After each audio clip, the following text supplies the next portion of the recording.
ഒന്നാമത്തെ കാര്യത്തിലേക്ക് വരാം. നോഹയുടെ കാലഘട്ടത്തിൻ്റെ ഒന്നാമത്തെ പ്രത്യേകത എന്തായിരുന്നു ഞാൻ പറഞ്ഞത്? തിന്നു കുടിച്ചു പോരുന്ന കാലം. മത്തായി, മർക്കോസ്, ലൂക്കോസ് വേദഭാഗങ്ങൾ ചേർത്ത് ചിന്തിക്കുമ്പോൾ ഒരു പദവും കൂടെ ചേർത്ത് പഠിക്കാം. വിറ്റും നട്ടും തിന്നും കുടിച്ചും പോരുന്ന കാലമായിരുന്നു അത്. ആ പദം നല്ലതാണ്. സത്യത്തിൽ ആദ്യം വിറ്റ് എന്നല്ല വരേണ്ടത്, നട്ടും വിറ്റും. അതാണ് പണ്ടൊക്കെ നമ്മളങ്ങനെ ചെയ്യുന്നത്. കാർന്നമാരൊക്കെ നട്ടേച്ചല്ലേ വിൽക്കുന്നത്. പക്ഷേ കാർന്നമാരെ ഉദ്ദേശിച്ചല്ല ഈ പറഞ്ഞത്, ഇന്നത്തെ തലമുറ ഉദ്ദേശിച്ചാൽ പറഞ്ഞു. അവർ നടുകയല്ല, മറിച്ച് നട്ടതെല്ലാം വിൽക്കും. അതുകൊണ്ടാണ് ഈ വിറ്റും നട്ടും എന്ന് പറയാനുള്ള കാരണം. നിങ്ങൾക്കറിയാമല്ല കാര്യങ്ങളൊക്കെ. കട്ടപ്പനയിൽ 1 ഏക്കർ വസ്തുവുള്ള എത്ര പേരുണ്ട്? പലരും കാണും. 2 ഏക്കറുള്ളവർ പലരും കാണും. അവരൊന്നും ഇതാർക്കും കൊടുത്തിട്ടില്ലെന്നേ. അതൊക്കെ ഇങ്ങനെ വെച്ചുകൊണ്ടിരിക്കുകയാണ്. ആർക്കാണെന്നറിയാമല്ലോ, പിള്ളേർക്കാണ് വെച്ചുകൊണ്ടിരിക്കുന്നത്. നിങ്ങൾ എന്ന് ചത്തോ ഒരു 5 കൊല്ലത്തിനകം, 5 കൊല്ലമൊന്നും പോകുന്നു വിചാരിക്കേണ്ട, അടിയന്തരം കഴിഞ്ഞിട്ട് അതെല്ലാം വിൽക്കാനാണ് സാധ്യത എന്നാണ് എനിക്ക് തോന്നുന്നത്. നിങ്ങൾ മരിച്ച് അബ്രഹാം പിതാവിൻ്റെ മടിയിൽ ഇരിക്കുമ്പം ചുമ്മാ ഇരിക്കുകയല്ലേ, ഒരു ദിവസം പറയണം, ഞാൻ കട്ടപ്പന വരെ ഒന്ന് പോയിട്ട് വരാം. എൻ്റെ 2 ഏക്കർ അവിടെ കുരുമുളകുണ്ടോ, ഏലമുണ്ടോ, കാപ്പിയുണ്ടോ, ഈ പിള്ളേർ എന്നാ ചെയ്യുന്നു ഒന്ന് നോക്കിച്ച് വരാം. അബ്രഹാം പറഞ്ഞു, വൈകുന്നേരത്തിന് മുമ്പ് എത്തണേ എന്ന് പറഞ്ഞു വിട്ടു എന്നിരിക്കട്ടെ. വെറുതെ ഒരു ഭാവന. അങ്ങനെ നിങ്ങൾ വെള്ളയാങ്കുടിയിൽ വരുന്നു, കമ്പിളികണ്ടത്ത് വരുന്നു, കട്ടപ്പനയിൽ വരുന്നു. അവിടെ വന്നപ്പോൾ നിങ്ങളുടെ സ്ഥലം കാണാനില്ല. പകരം ഒരു 5-6 ഫ്ലാറ്റ് അവിടെയുണ്ട്. തപ്പി നടന്നപ്പോൾ ആണ്ട് വീട്ടുപേര് എഴുതി വെച്ചിരിക്കുന്നു, പാറയ്ക്കൽ. എന്നെ തന്നെ പറഞ്ഞാൽ കുഴപ്പമില്ലല്ലോ. അപ്പം മനസ്സിലായി ഇതെൻ്റെ വീടാണെന്ന് മനസ്സിലായി. പിന്നെ മകൻ്റെ പേരൊക്കെ ചേർത്ത് വന്നപ്പോൾ നമ്മൾ ഈ അപ്പൻ്റെ പേരൊക്കെ ചേർത്ത് പേരിടുമല്ലോ. മനസ്സിലായി എൻ്റെ വീടിരുന്ന സ്ഥലത്ത് അടിപൊളി ഒരു ഫ്ലാറ്റുണ്ട്. അപ്പുറത്തൊക്കെ കുറേ വീടുകളുമുണ്ട്. കോളിംഗ് ബെല്ലിൽ വിരലമർത്തി ഒരു കൊച്ചൻ മുന്നോട്ട് വന്നു. അവൻ ചോദിച്ചു, ആരാ? നമ്മൾ ചോദിച്ചു, നീ ആരാ? ആരാ അങ്ങോട്ട് ചോദിച്ചപ്പോൾ അപ്പൻ പറഞ്ഞു, ഞാൻ നിൻ്റെ അപ്പൻ്റെ അപ്പൻ്റെ അപ്പൻ്റെ അപ്പനാണ്. സത്യമല്ലേ പറഞ്ഞത്? അതെ. അവൻ അകത്ത് വെച്ച് പറഞ്ഞു, അമ്മേ ഒരു പ്രാന്തം വന്നിട്ടുണ്ട്, എന്താണെന്ന് വെച്ചാൽ കൊടുത്തു വിടാൻ പറഞ്ഞു. ഇത്രയേ ഉള്ളൂ. നമ്മൾ ഈ കൊണ്ടു കിടക്കുന്ന സാധനമൊക്കെ ജീവിച്ചിരിക്കുമ്പോൾ ക്രയവിക്രയം ചെയ്യാമെന്നുള്ളതല്ലാതെ മരണത്തിന് മുൻപും ജീവിക്കുന്നതിന് മുൻപും മരണശേഷവും ഇതെല്ലാം കൈമാറിപ്പോകുന്ന സംഗതികളാണ്. അതുകൊണ്ട് ഞാനെപ്പോഴും പറയും, ഇതൊക്കെ ആവശ്യമില്ലാതെ എങ്ങനെ വെച്ചു കൂട്ടിക്കൊണ്ട് നടക്കരുതെന്ന്. എൻ്റെ നാട്ടിൽ കഴിഞ്ഞ ദിവസം ഞാൻ പ്രസംഗിക്കാൻ ചെന്നപ്പം എൻ്റെ കൂട്ടുകാരൻ്റെ ഭാര്യ ഓടി വന്നിട്ട് പറഞ്ഞു, പാസ്റ്റൊക്കെ സുഖമായിരിക്കുന്നോ? ഞാൻ പറഞ്ഞു, സുഖമായിരിക്കുന്നു, ചേട്ടന് വേണ്ടി പ്രത്യേകം പ്രാർത്ഥിക്കണം. പുള്ളി ഇങ്ങനെ കള്ളും കുടിച്ചൊക്കെ നടക്കുന്ന ഒരാളാണെന്ന് എനിക്കറിയാമായിരുന്നു. എന്നെ കൂടെ പഠിച്ച ആളല്ലേ, നല്ല മിടുക്കനായിരുന്നു. ഞാൻ പറഞ്ഞു, കള്ളുകൂടിയൊന്നും മാറിയില്ലേ? ഒന്നും പറയണ്ട പാസ്റ്റേ. എവിടെയാണ് ഇപ്പോൾ അവൻ? ദുബായ് ഫെസ്റ്റിവൽ കാണാൻ പോയിരിക്കുകയാണ്. നന്നായല്ലോ, കാരണം ഞാനിതുവരെ ദുബായ് ഫെസ്റ്റിവൽ കാണാൻ പോയിട്ടില്ല. അപ്പോൾ ഞാൻ പറഞ്ഞു, ദുബായ് പോയിട്ടുണ്ടല്ലോ, ഫെസ്റ്റിവൽ കാണാൻ പോയിട്ടില്ല. ഞാൻ പറഞ്ഞു, നന്നായല്ലോ, അപ്പോൾ കള്ളുകൂടിയൊക്കെ മാറിയോ? നെഞ്ചത്തെ കൈവച്ചും ഈ പുള്ളിക്കാരത്തി പറയും, എൻ്റെ സാറേ, ആ 10 സെൻറ്റ് കണ്ട റോഡ് സൈഡിൽ കണ്ടു, 2 നില നിങ്ങളുടെയാണോ? അല്ല, ചേട്ടൻ ആ 10 സെൻറ്റ് കൊടുത്തു, അവിടെ വാങ്ങിയവരെ വീട് വെച്ചിരിക്കുന്നത്. ആ 10 സെൻറ്റ് വിറ്റ പൈസ കൊണ്ടാണ് ദുബായ് ഫെസ്റ്റിവൽ കാണാൻ പോയിരിക്കുന്നത്. അപ്പോൾ എങ്ങനെയുണ്ട് കാര്യങ്ങൾ? നമ്മൾ ആർക്കും കൊടുക്കാതെ ചുരുട്ടിക്കുട്ടിക്കൊള്ളുന്ന സംഗതികളൊക്കെ നിസാര സമയം കൊണ്ട് പോകൂന്നേ. എന്താ കാര്യം എന്നറിയാമോ?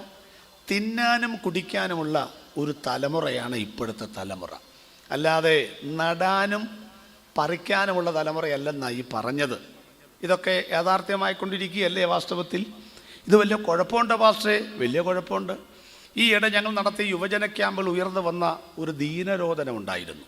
പെന്തക്കോസ്തുകാരുടെ പാപം എന്താണെന്ന് ചോദിച്ചപ്പോൾ ഒരാൾ പറഞ്ഞത് ഫുഡ് ആണെന്നാണ്. ഫുഡ് എന്ന് പറഞ്ഞാൽ ഭക്ഷണമാണ് ഇപ്പോഴത്തെ പെന്തക്കോസ്തുകാരുടെ പാപം എന്നാണ് ഒരാൾ പറഞ്ഞത്.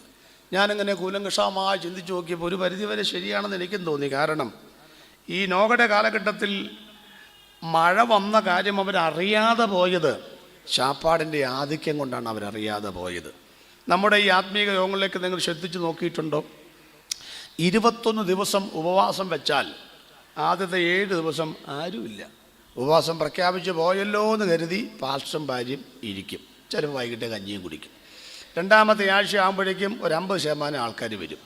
പിന്നെ ഏതാണ്ട് ഒരു 70, 80, 90% ആളുകൾ വരുന്ന അവസാനത്തെ 3 ദിവസമാണ്. അത് 3 ദിവസം എന്നാണ് പേര്, പക്ഷേ 2.5 ദിവസമേ ഉള്ളൂ. പിന്നെ ഞായറാഴ്ചയാണ് സമാപന കൊടിയിറക്കം. അന്ന് ഫുൾ റേഞ്ചാണ്, ഫുൾ കോറന്തകയും. ഭയങ്കര ആളാണ്, ഭയങ്കര ആത്മനെന്നറിയാമോ? അന്ന് കഞ്ഞിയും പയറും ഉണ്ട് ഉച്ചയ്ക്കത. അപ്പോൾ ഈ 21 ഇരുന്നാക്ക് കഞ്ഞും വയറ് ഇറങ്ങുകയില്ല, ആരുമില്ലാത്തതുകൊണ്ട് ഒച്ചപ്പാടും പാട്ടും പ്രാർത്ഥനയും. 2.5 ദിവസം ഇരുന്നവൻ 2.5 കിലോ അരിയുടെ കഞ്ഞിയും കുടിക്കും. വാഴക്കൊമ്പും ഏത്തക്കായുടെ വെട്ടിക്കണ്ടിച്ച് തിന്നും. 50 പൈസയുടെ നാരങ്ങാച്ചാറൊക്കെ കടിച്ച് ഊർത്തിയായിരുന്നത്. ഇവൻ സത്യത്തിൽ ഉപവസിക്കാതിരുന്നാൽ മതിയായിരുന്നു നമുക്ക് തോന്നിപ്പോകും. എന്തിനോടാണ് ആൾക്ക് താല്പര്യം എന്ന് മനസ്സിലായോ? ശാപ്പാടിനോടാണ് താല്പര്യം ആളുകൾക്ക്. ആത്മീക ആഹാരമുണ്ട്, ഭൗതിക ആഹാരമുണ്ട്. നമുക്ക് ഏതിനോടാണ് കൂടുതൽ ഇൻട്രസ്റ്റ്? ഭൗതിക ആഹാരത്തോടാണ്. നിങ്ങൾ ശ്രദ്ധിച്ചിട്ടുണ്ടോ? ഇതാ ഈ കട്ടപ്പന നിങ്ങൾ ഇറങ്ങിയത്, ഞാനൊക്കെ രാത്രിയിലെ യാത്രക്കാരാണ്. 2 മണിക്കും 3 മണിക്കും 4 മണിക്കൊക്കെ നിലമ്പൂരുകാരൊക്കെ പ്രൊഡക്റ്റ് ചെയ്തതായിരിക്കാം കുഴിമന്തി, ഇല്ലേ? കുഴിമാന്തി എന്നൊക്കെയാണ് ചെല്ല് പറയുന്നത്. ഈ സാധനമൊക്കെ ഈ സമയത്തൊക്കെ അടിക്കുന്ന പിള്ളേരെ നിങ്ങൾ കാണണം കേട്ടോ. പണ്ടൊക്കെ സന്ധ്യാസമയത്ത് കഞ്ഞി കുടിച്ചിട്ട് നമ്മൾ കിടന്നുറങ്ങുകയാണ്. പണ്ടത്തെ കാലം എന്നാ നിങ്ങൾക്കറിയാമല്ലോ. എന്ത് തിന്നും, എന്ത് കുടിക്കും, എന്ത് ഉടുക്കും എന്ന് നിങ്ങൾ ശരീരത്തിനായിക്കൊണ്ടും ജീവനായിക്കൊണ്ടും വിചാരപ്പെടുന്നത് എന്ത്? ശരിയാണ്. ഞാനൊക്കെ പണ്ട് കാലത്ത് ഒരു പാവപ്പെട്ട വീട്ടിലാണ് ജനിച്ചത്. പാറപ്പുറത്തൊരു വീട്. അതുകൊണ്ടല്ല പാറയ്ക്കൽ എന്ന് പേര് വന്നത്, അതിന് മുമ്പേ ഇട്ട പേരാ. അതൊരു ഒരു പുറംപോക്ക് വസ്തുവാണ് കേട്ടോ. ഊരാളിച്ചേമ്പെന്ന് പറയുന്ന, കൊന്തവാഴ എന്നൊക്കെ പറയുന്ന, പല നാട്ടിലും കൂവച്ചേമ്പെന്നൊക്കെ പറയുന്ന ആ സാധനമൊക്കെ തിന്നാ ഞാനൊക്കെ ചെറുപ്പത്തിൽ വളർന്നു വന്നത്. സമഗ്ര ശിശു മാതൃ സംരക്ഷണ കേന്ദ്രത്തിൽ ഉപ്പുമാവും കുറുക്കൊക്കെ തിന്നാണ് വളർന്നു വന്നത്. 4 മണി വിട്ടാൽ ഫുട്ബോൾ കോർട്ടിലേക്ക് ഇറങ്ങത്തുള്ളൂ, വീട്ടിൽ പോകത്തില്ല. കാരണം അവിടെ ഒന്നും തിന്നാനില്ലെന്നേ. അപ്പം അന്ന് ഞങ്ങൾ ചോദിച്ചൊരു ചോദ്യമാണ്, എന്ത് തിന്നും? അഥവാ തിന്നാൻ എന്തെങ്കിലും ഉണ്ടെങ്കിൽ വല്ല കപ്പയും ഒക്കെ അല്ലാതെ അതിനപ്പുറത്തോട്ട് കാര്യങ്ങളൊന്നും ഉണ്ടെന്ന് എനിക്ക് തോന്നുന്നില്ല. കപ്പ ഒരു കാലത്ത് നമ്മുടെയൊക്കെ ഒരു പ്രധാനപ്പെട്ട ആഹാരമായിരുന്നല്ലോ. കപ്പയും പെന്തിക്കോസുകാരും തമ്മിൽ അഭേദ്യമായൊരു ബന്ധവുമുണ്ട്. കപ്പയും കഞ്ഞിയും തീർക്കുവാൻ ഒത്തിരി പേരെ ചേർക്കുവാൻ എന്നൊക്കെ പണ്ട് പാട്ടുണ്ടായിരുന്നു. ഇത്ര വലിപ്പമുള്ള കിഴങ്ങിനെ ഈ കലത്തിൽ പുഴുങ്ങാൻ പാത്രങ്ങൾ ഒന്നുമില്ല, നിന്റെ കപ്പ എത്ര വലിപ്പമഹോ എന്നൊക്കെ വന്ദനമേശ്വര പാട്ട് ട്യൂണിലൊക്കെ പാട്ടുപാടി പെന്തക്കോസുകാരെ കളിയാക്കിയ കാലം ഉണ്ടായിരുന്നു. കപ്പ മൂക്കുവോളം യോഗം കൂടണം, കപ്പ വേവുവോളം പ്രസംഗം നീട്ടണം. ഇതൊക്കെ പെന്തക്കോസിൻ്റെ തനതായ നിർവചനങ്ങളാണ്. എന്ന് പറഞ്ഞാൽ വൃശ്ചികക്കപ്പ മൂക്കുന്നൊരു കുടുംബയോഗമാണ്. അന്ന് ഈ പിസ്സായൊന്നും ഇല്ലെന്നേ.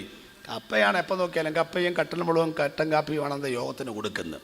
അടുക്കള വശത്താണ് വീട്ടുകാരിയ്ക്കുന്നത്. അപ്പോൾ ദൈവദാസൻ പ്രസംഗം തീർക്കാൻ നേരത്ത് ഈ വചനങ്ങൾ പറഞ്ഞുകൊണ്ട് ഈ പ്രസംഗം അവസാനിപ്പിക്കുന്ന പറയുന്നതിന് മുമ്പേ അമ്മച്ചി അവിടെ നിന്ന് പറയും, സ്തോത്രമല്ലേലു എന്ന് പറഞ്ഞാൽ കപ്പ വെന്തിട്ടില്ല, മുന്നോട്ട് പോട്ടെ എന്നാണ്. അപ്പോൾ ദൈവദാസൻ പറയും, അവസാനിപ്പിക്കണമെന്നാണ് ഞാൻ ആഗ്രഹിച്ചത്, പക്ഷേ ദൈവാത്മാവ് ചില ചിന്തകൾ കൂടെ എനിക്ക് തരുന്നു എന്ന് പറഞ്ഞുകൊണ്ട് അടുത്ത ഭാഗത്തോട്ട് കിടക്കും. അങ്ങനെ ഈ കപ്പയെ ആളുകൾ കളിയാക്കിയ ഒരു കാലം ഉണ്ടായിരുന്നു. സത്യത്തിൽ ഞാനൊന്നും പറയാൻ ഉദ്ദേശിച്ചതല്ല. നിങ്ങൾ ഇന്ത്യക്കും പാസ്റ്ററെ റൈബൻഡിൻ്റെ ഷർട്ടാണ് ഇട്ടിരിക്കുന്നത്, റൈബാൻഡിൻ്റെ കണ്ണടയാണ് വെച്ചിരിക്കുന്നത്, ലിവിങ്ങിൻ്റെ പാറ്റം ഡെക്മാർക്കിൻ്റെ ഷൂവുമൊക്കെ ഇട്ട് വന്നിരിക്കുന്ന ഞങ്ങളോട് 1999 ചുരിദാറുമൊക്കെ വന്ന് ഞങ്ങളോട് കാര്യം പണ്ടത്തെ കപ്പയൊക്കെ തിന്നെങ്കിൽ അതൊക്കെ പറയാതെ നാണം കെടുത്താതെ എന്നൊക്കെ പറയുന്ന ആളുകൾ കണ്ടേക്കാം. ഞാൻ പറയുന്നില്ലെന്ന് വിചാരിച്ചതാണ്. ചില ആളുടെ മുഖം കണ്ടപ്പോൾ ഒരു കാര്യം മനസ്സിലായി. പണ്ട് സ്വന്തം പറമ്പിൽ കപ്പ ഇല്ലാത്തത് കൊണ്ട് കുട്ടികൾ വിശന്ന് പറഞ്ഞപ്പോൾ അടുത്തുള്ള പറമ്പിൽ മൂക്കാത്ത കപ്പ പതുങ്ങിയിരുന്ന് മാന്തി പറിച്ചപ്പോൾ അവൻ പന്നിക്കിട്ട് വെച്ച വെടി കൊണ്ടവർ വരെ എവിടെ ഉണ്ടോയെന്നൊരു സംശയമുണ്ട്. ഉണ്ട അവിടെ ഇരുന്നോട്ടെ, പക്ഷേ വന്ന കാലങ്ങൾ മറക്കാത്തവർ ആ കപ്പയെ ഉയർത്തിയതിനേക്കാൾ അപ്പുറത്ത് നമ്മെ ഉയർത്തിയെന്ന് വിശ്വസിക്കുന്നവർക്കായി ദൈവത്തിന് സ്തോത്രം. കപ്പ ഇപ്പോൾ 5 സ്റ്റാർ പാർട്ടിയാണ്. ബ്രസീലിലാണ് പുള്ളി ജനിച്ചത്. പക്ഷേ മഞ്ഞ കളറിട്ടപ്പോൾ മഞ്ഞയോട് ആകർഷ അവർക്കുള്ളത് കൊണ്ട് ആള് 5 സ്റ്റാറെ കയറിയെന്നേ, പണക്കാരുടെ ആഹാരമാണെന്നേ. കപ്പ 5 സ്റ്റാറെ കയറിയെങ്കിൽ അത് തിന്നിട്ടും കർത്താവിൻ്റെ കലപ്പയിൽ നിന്ന് കൈയെടുക്കാത്തവൻ എവിടെ കയറുമെന്നറിയാമോ? 5 സ്റ്റാർ അല്ല, 6ഉമല്ല, 9ഉമല്ല, 1ാമത്തെ നക്ഷത്രത്തിലുമല്ല, അവസാന നക്ഷത്രവും കിടന്ന് 1000 കോടി വാനഗോളങ്ങളെ താണ്ടി പോയിടുന്ന മാർഗം ഊഹിക്കാൻ പോലും പറ്റില്ല. അതവിടെ നിൽക്കട്ടെ. അപ്പം എന്ത് തിന്നുമെന്ന് ഒരു കാലത്ത് ചോദിച്ചു. ഇപ്പോഴങ്ങനൊന്നും അല്ല കേട്ടോ. കൊട്ടാരക്കര കരിക്കത്തൊരു കൺവെൻഷൻ കഴിഞ്ഞു. പ്രഭാത ഭക്ഷണം മേശപ്പുറത്ത് വന്നു, 17 ഐറ്റംസ്. ആൻറ്റി പറയുന്നു എല്ലാം തിന്നിട്ടേ പാസ്റ്റ് എഴുന്നേക്കാവൂന്ന്. ഞാൻ ചോദിച്ചത് ബ്രേക്ക്ഫാസ്റ്റ് ആണോ ബ്രേക്ക് ഡാൻസ് ആണോ? എല്ലാം കൂടെ തിന്നണമെങ്കിൽ എല്ലാം കൂടെ കഴിക്കണ്ടായോ? അന്നാണ് ഞാൻ മനസ്സിൽ 2ാമത്തെ ചോദ്യത്തിൻ്റെ ഫോം ചെയ്തത്. കർത്താവേ, ചെറുപ്പകാലത്ത് ചോദിച്ചു എന്ത് തിന്നും, ഇപ്പം ചോദിക്കുന്നു ഏത് തിന്നും. ശരിയല്ലേ? അപ്പന് പുട്ടും കടലയും അമ്മയ്ക്ക് പഴങ്കഞ്ഞി, പിള്ളേർക്ക് നൂഡിൽസ്, വീട്ടുകാരിക്ക് ഇന്നലത്തെ കഞ്ഞി വളിച്ചതും. അപ്പോൾ ഒരു വീട്ടിൽ തന്നെ പ്രഭാതത്തിൽ 3-4 ഭക്ഷണമല്ലേ? അപ്പം എന്ത് തിന്നുമെന്ന് ചോദിച്ച സ്ഥാനത്ത് ഇപ്പം എന്തോ ചിന്തിക്കുന്നു? ഏത് തിന്നും എന്ന് ഞാൻ പറഞ്ഞിട്ടും ചില ചിരിക്കാതെ ചിന്തിച്ചുകൊണ്ടിരിക്കുന്നു. എന്താ ചിന്തിക്കുന്നത്? എങ്ങനെ തിന്നും എന്നോർത്തിട്ടാണ്. എന്താ ഈ എങ്ങനെ തിന്നെന്ന് പറഞ്ഞാൽ പെട്ടെന്നൊരു തലകറക്കം. നേരെ ആശുപത്രി കൊണ്ടുപോയി. സൈക്കിൾ പമ്പിനെ കാറ്റടിക്കുന്ന പോലെ ഏതാണ്ട് ചുറ്റിക്കെട്ടിട്ട് പീച്ചിച്ച് പറഞ്ഞു, എവിടെ നോക്കിയിരിക്കുകയായിരുന്നു? 360. ഇല്ല മോളെ, അടുത്ത ഇടവത്തിൽ എനിക്ക് 59 ആവത്തുള്ളൂ. വയസ്സല്ല പറഞ്ഞത്, പ്രഷറും ഷുഗറുമൊക്കെ കയറിപ്പോയ കാര്യമാണ് ഈ പറഞ്ഞത്. അതുകൊണ്ട് മലയെപ്പൊലയനാം മാടത്തിൻ മുറ്റത്ത് മഴ വന്ന നാളൊരു വാഴ നട്ടു, മനതാരിൽ ആശകൾ പോലതിൽ ഓരോരോ മരതകക്കൂമ്പ് പൊടിച്ചു വന്നു. ചില നോക്കുന്നു അത് സദൃശവാക്യമാണോ സങ്കീർത്തനമാണോ? രണ്ടുമല്ല, ചെങ്ങമ്മയുടെ വാഴക്കൊലയാണ്. അപ്പോൾ രാസവളം ഒന്നും ഇടാതെ ജൈവവളം മാത്രം ഇട്ട് ഒരപ്പച്ചൻ വാഴക്കൊല ഇങ്ങനെ ശരിയാക്കി വന്ന് ചാക്കിനകത്ത് വെട്ടിവെച്ചിട്ട് പറഞ്ഞു, ആദ്യത്തെ പഴം ഞാൻ തിന്നും. കാരണം ഏതും തോട്ടം മുതൽ ഇന്ന് വരെ ആദ്യത്തെ തീറ്റ പെണ്ണുങ്ങളാണ്. അതുകൊണ്ട് ഒരു മാറ്റം വരണം. ഉദ്ഘാടനം അപ്പച്ചതിൻ്റെ പക്ഷെ തിന്നാൻ നിർവാഹമില്ല, ഷുഗറും പ്രഷറൊക്കെ പിടിച്ച് കിടക്കുകയല്ലേ. അപ്പം പണ്ടത്തെ കാലത്തെക്കുറിച്ചൊന്ന് ഓർമ്മപ്പെടുത്തിയത് മാത്രമേ ഉള്ളൂ. ഇപ്പോഴത്തെ തലമുറകൾക്ക് കപ്പയും ചേമ്പും ചേനയും ചെറുകിഴങ്ങും വല്ല പരിചയമുണ്ടോ? ഒന്നുമില്ല. അൽഫാമും കുഴിമന്തിയും ചിക്കൻ 65 എന്നാന്ന് എനിക്ക് ഇതുവരെ പിടുത്തം കിട്ടിയിട്ടില്ല. ഈ 65 എന്നാന്ന് ഞാൻ ചോദിച്ചു. കോഴീനെ 65 കഷ്ണമാക്കുന്നത് കൊണ്ടാണോ 65? അല്ല. നാളെ എന്നപ്പെട്ട ഒരുത്തം പറഞ്ഞു, സാർ ചിക്കൻ്റെ പല ഞാൻ പറഞ്ഞു, എന്തുണ്ട്? ചിക്കൻ പൊട്ടിത്തെറിച്ചത്. ഞാൻ പറഞ്ഞു, ഒരു പ്ലേറ്റ് പോരട്ടെ, കാരണം ഇത് തിന്നിട്ടില്ലല്ലോ. എന്നപ്പോഴെന്താണ്, നമ്മുടെ തനി നാടൻ മുളകും ഇടുക്കിയുടെ കുരുമുളകും ജമ്മു കാശ്മീരിൻ്റെ കാശ്മീരി മുളകും എല്ലാം കൂടെ ചേർത്തിട്ടേക്കുക. ഭയങ്കര. ഞാൻ പറഞ്ഞു, മിക്കവാറും ഇത് നേരം വിളിക്കുമ്പം പൊട്ടിത്തെറിക്കാനുള്ള സകല സാധ്യതകളുണ്ടെന്ന് പറഞ്ഞു. ഇതിൻ്റെയൊക്കെ പിറകെ നമ്മൾ പോവുകയാണെന്നേ. 1 കിലോ അരിയുടെ വില അറിയാൻ പാടില്ലാത്ത നമ്മുടെ പിള്ളേർ, ഒരു സ്ട്രോബെറി ഷേക്ക് മാത്രം കുടിക്കുന്ന പിള്ളേർ, ശ്രദ്ധിക്കാൻ വേണ്ടി പറയാം കേട്ടോ. ഹോട്ടലിലൊക്കെ കയറിയിട്ട് 1200 രൂപ കേട്ടോ, കൂട്ടുകാരുടെ കൂടെ ഇരുന്നിട്ടേ 2300 രൂപയുടെ ബില്ല് മാറാൻ ഒരു സങ്കടവും നമ്മുടെ തലമുറയ്ക്കില്ല. ചോദ്യം, നീ 2000 രൂപ സ്വോത്രക്കാഴ്ച പാത്രത്തിൽ ഇട്ടിട്ടുണ്ടോ ഇത്രയും കാലമായിട്ട്? ഇല്ല. ഈ 2000 നോട്ട് തന്നെ വന്നെങ്ങനെ നിനക്കറിയാമല്ലോ. കർത്താവേ, നീ എനിക്ക് വലിയ കാര്യങ്ങൾ ചെയ്തു, ഞാൻ നിനക്ക് വേണ്ടി വലിയത് ചെയ്യും. ഈ പ്രാർത്ഥന കേട്ടോണ്ടാണ് 2000 നോട്ട് വന്നത്. പക്ഷേ 2000 നോട്ട് വന്നിട്ടും ഇന്ന് വരെ ആരും എന്ത് ചെയ്തിട്ടില്ല. 2000 നോട്ട് കയ്യിൽ വന്നവർ ചുമ്മാ ഒരു സ്വോത്രം പറ, ആരും കണ്ടിട്ട് പോലുമില്ല. എന്തോ പിന്നോക്ക പ്രദേശം നോക്കണേ. അപ്പോൾ 2000 കണ്ടവരുണ്ട്. അത് എവിടെയൊക്കെ കൊടുത്തെന്നറിയാമോ? ജോയാലി കാശ് കൊടുത്തിട്ടുണ്ട്, മത്തി വിൽക്കുന്ന കടയിൽ കൊടുത്തിട്ടുണ്ട്, നാരായണൻ ചേട്ടന് കൊടുത്തിട്ടുണ്ട്, ഈ കട്ടപ്പുറയിലെ മുഴുവൻ ആളും കൊടുത്തിട്ടുണ്ട്. ഞാൻ ഇന്ന് വരെ ഇടാത്തൊരു സ്ഥലം സ്വോത്രക്കാഴ്ച പാത്രമാണെന്ന് മിക്കവാറും പേർക്കറിയാം. വലുത് തന്നാലും നിങ്ങൾ ഇടുകയില്ല എന്ന് കണ്ടപ്പം ആ 2000 ദൈവം പിൻവലിച്ചു. ആ പുള്ളിപ്പിടില്ല. ആ കൂടെ അന്തസ്സുള്ള 1000 കൂടെ പോയി. ഇപ്പം 500 മാത്രമാണ് ഇട്ടുകൾ. ഇപ്പം 500 ഇട്ടാൽ ഏറ്റവും വലിയ നോട്ട് അതാണല്ലോ. ഞാൻ പറഞ്ഞതിൻ്റെ സാരമൊക്കെ ഇതാണ് പ്രിയപ്പെട്ടവരെ. ഈ ടിപ്പ് പോലും കൊടുക്കാൻ കേട്ടോ, ഹോട്ടലിൽ 2000 ബില്ല് വരുമ്പം ടിപ്പ് കൊടുക്കാൻ 100 രൂപ കൊടുക്കുന്ന പിള്ളേർ സ്തോത്രക്കാഴ്ച 100 രൂപ ഇടുന്നില്ല എന്ന് പറയുമ്പോൾ ഏതിനോടാണ് നിങ്ങളുടെ താല്പര്യമെന്നൊന്ന് പറഞ്ഞാൽ കൊള്ളാം. കട്ടൻ കാപ്പിക്കുമൊക്കെ ഉണ്ടായിരുന്ന കുടുംബയോഗങ്ങൾ ഇന്ന് പിസ്സാക്കും മറ്റുമൊക്കെ ബിരിയാണിക്കൊക്കെ വഴിമാറിക്കഴിഞ്ഞിരിക്കുകയാണ്. ഭക്ഷണം വേണ്ട എന്ന് ഞാൻ പറയില്ല, പക്ഷേ വേദപുസ്തകത്തിൻ്റെ പദപ്രയോഗങ്ങൾ ശ്രദ്ധിക്കണം. അമിത ഭക്ഷണം, പെരുവയറന്മാർ, ക്രേത്തക്കാർ, വയറിന് വേണ്ടിയുള്ള എന്നുള്ള പദപ്രയോഗങ്ങളൊക്കെ വേദപുസ്തകത്തിനകത്തുണ്ട്. അതുകൊണ്ട് ആവശ്യമില്ലാത്ത ഭക്ഷണമെല്ലാം കൂടെ കഴിച്ച് മാരക രോഗങ്ങൾ വരുത്തി വെച്ച് നമ്മൾ ജീവിക്കരുത്. ദൈവത്തിൻ്റെ വചനം പറയുന്നു, ദൈവരാജ്യം ഭക്ഷണമല്ല, പാനീയമല്ല, നീതിയും സമാധാനവും പരിശുദ്ധാത്മാവിൻ്റെ നിറവും അത്രേ എന്ന് തിരുവെടുത്ത് പറയുന്നു. വിഷമിക്കേണ്ട, ഭക്ഷണം ഇല്ല എന്നല്ല, ഭക്ഷണം അല്ല എന്നേ പറഞ്ഞിട്ടുള്ളൂ. അതുകൊണ്ട് അവിടെയും ഇതൊക്കെ ഉണ്ടാകാൻ സാധ്യതയുണ്ട്. ഒന്നുകൂടെ ഞാൻ വ്യക്തമായിട്ട് പറഞ്ഞോട്ടെ. അതുകൊണ്ട് ഫുഡ് എന്ന് പറയുന്നൊരു പാപമായിട്ട് വരാനുള്ള സകല സാധ്യതകളും നമ്മുടെ ജീവിതത്തിലുണ്ട്. ഇനി ആശയത്തിലേക്ക് വരാം. 2 തരം ഭക്ഷണമാണുള്ളത് പറഞ്ഞില്ല. ഒന്ന് ഭൗതികമായ ആഹാരം.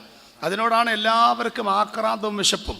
ഏതാണ്ട് 6 മാസം മുൻപ് ഒരു കോളേജ് പ്രൊഫസർ ചോദിച്ചു, ഇവിടെ കേരളത്തിൽ ഒരു നേരത്തെ ആഹാരത്തിന് വിശക്കുന്ന വിശപ്പുള്ളവർ, വിഷമിക്കുന്ന, ഒരു നേരത്തെ ആഹാരത്തിന് വേണ്ടി കാത്തു നിൽക്കുന്ന ആളുകളുണ്ടോ? പിള്ളേർ പറഞ്ഞു, സാറിന് വട്ട, 21-ാം നൂറ്റാണ്ടാണിത്. എൻ്റെ സാറേ, അതൊക്കെ കാലങ്ങൾ കഴിഞ്ഞു. ഒരു നേരത്തെ ആഹാരത്തിന് വേണ്ടി നിൽക്കുന്നവരൊന്നും നമ്മുടെ നാട്ടിലില്ല സാറേ. സാറ് പറഞ്ഞു, ഉണ്ടാ. അപ്പോൾ എവിടെയുണ്ട്? സാറ് തെളിയിച്ചു. കല്യാണം നടക്കുന്നു കല്യാണ മണ്ഡപത്തിൽ. കല്യാണം, നമ്മുടെ കല്യാണം അങ്ങനല്ലേ? കല്യാണം നടക്കുന്നു.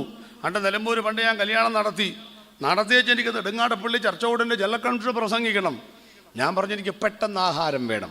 ഞാൻ അവിടെ ചെന്നപ്പം ഈ കല്യാണം കഴിഞ്ഞ് ഒരു ജുബ്ബ മാറിയച്ചും ഓടിച്ചെന്നപ്പം വാതക്ക് നിൽക്കുന്ന പുള്ളി പറയുക, ഹൗസ്ഫുള്ളാണ്, ഇവിടെ നിറഞ്ഞു എന്ന്. ഞാൻ ചോദിച്ചു, അതെപ്പോൾ സംഭവിച്ചു? പുള്ളി പറഞ്ഞു, ഇത് യഹോവയാൽ സംഭവിച്ചു. സാറിൻ്റെ ദൃഷ്ടിയിൽ ആശ്ചര്യവുമായിരിക്കുന്നു. കല്യാണം നടന്നുകൊണ്ടിരിക്കുമ്പോഴേ കല്യാണപ്പന്തൽ നിറയുന്ന ലോകമാണിത്. കണ്ടിട്ടുണ്ടോ നിങ്ങൾ? ഞാനിവിടെ വിഷമിച്ച് നിൽക്കുക. ഞാൻ ചോദിച്ചു, ഇതൊക്കെ എപ്പോൾ സംഭവിച്ചു? അടുത്ത കാര്യം കേൾക്കണോ?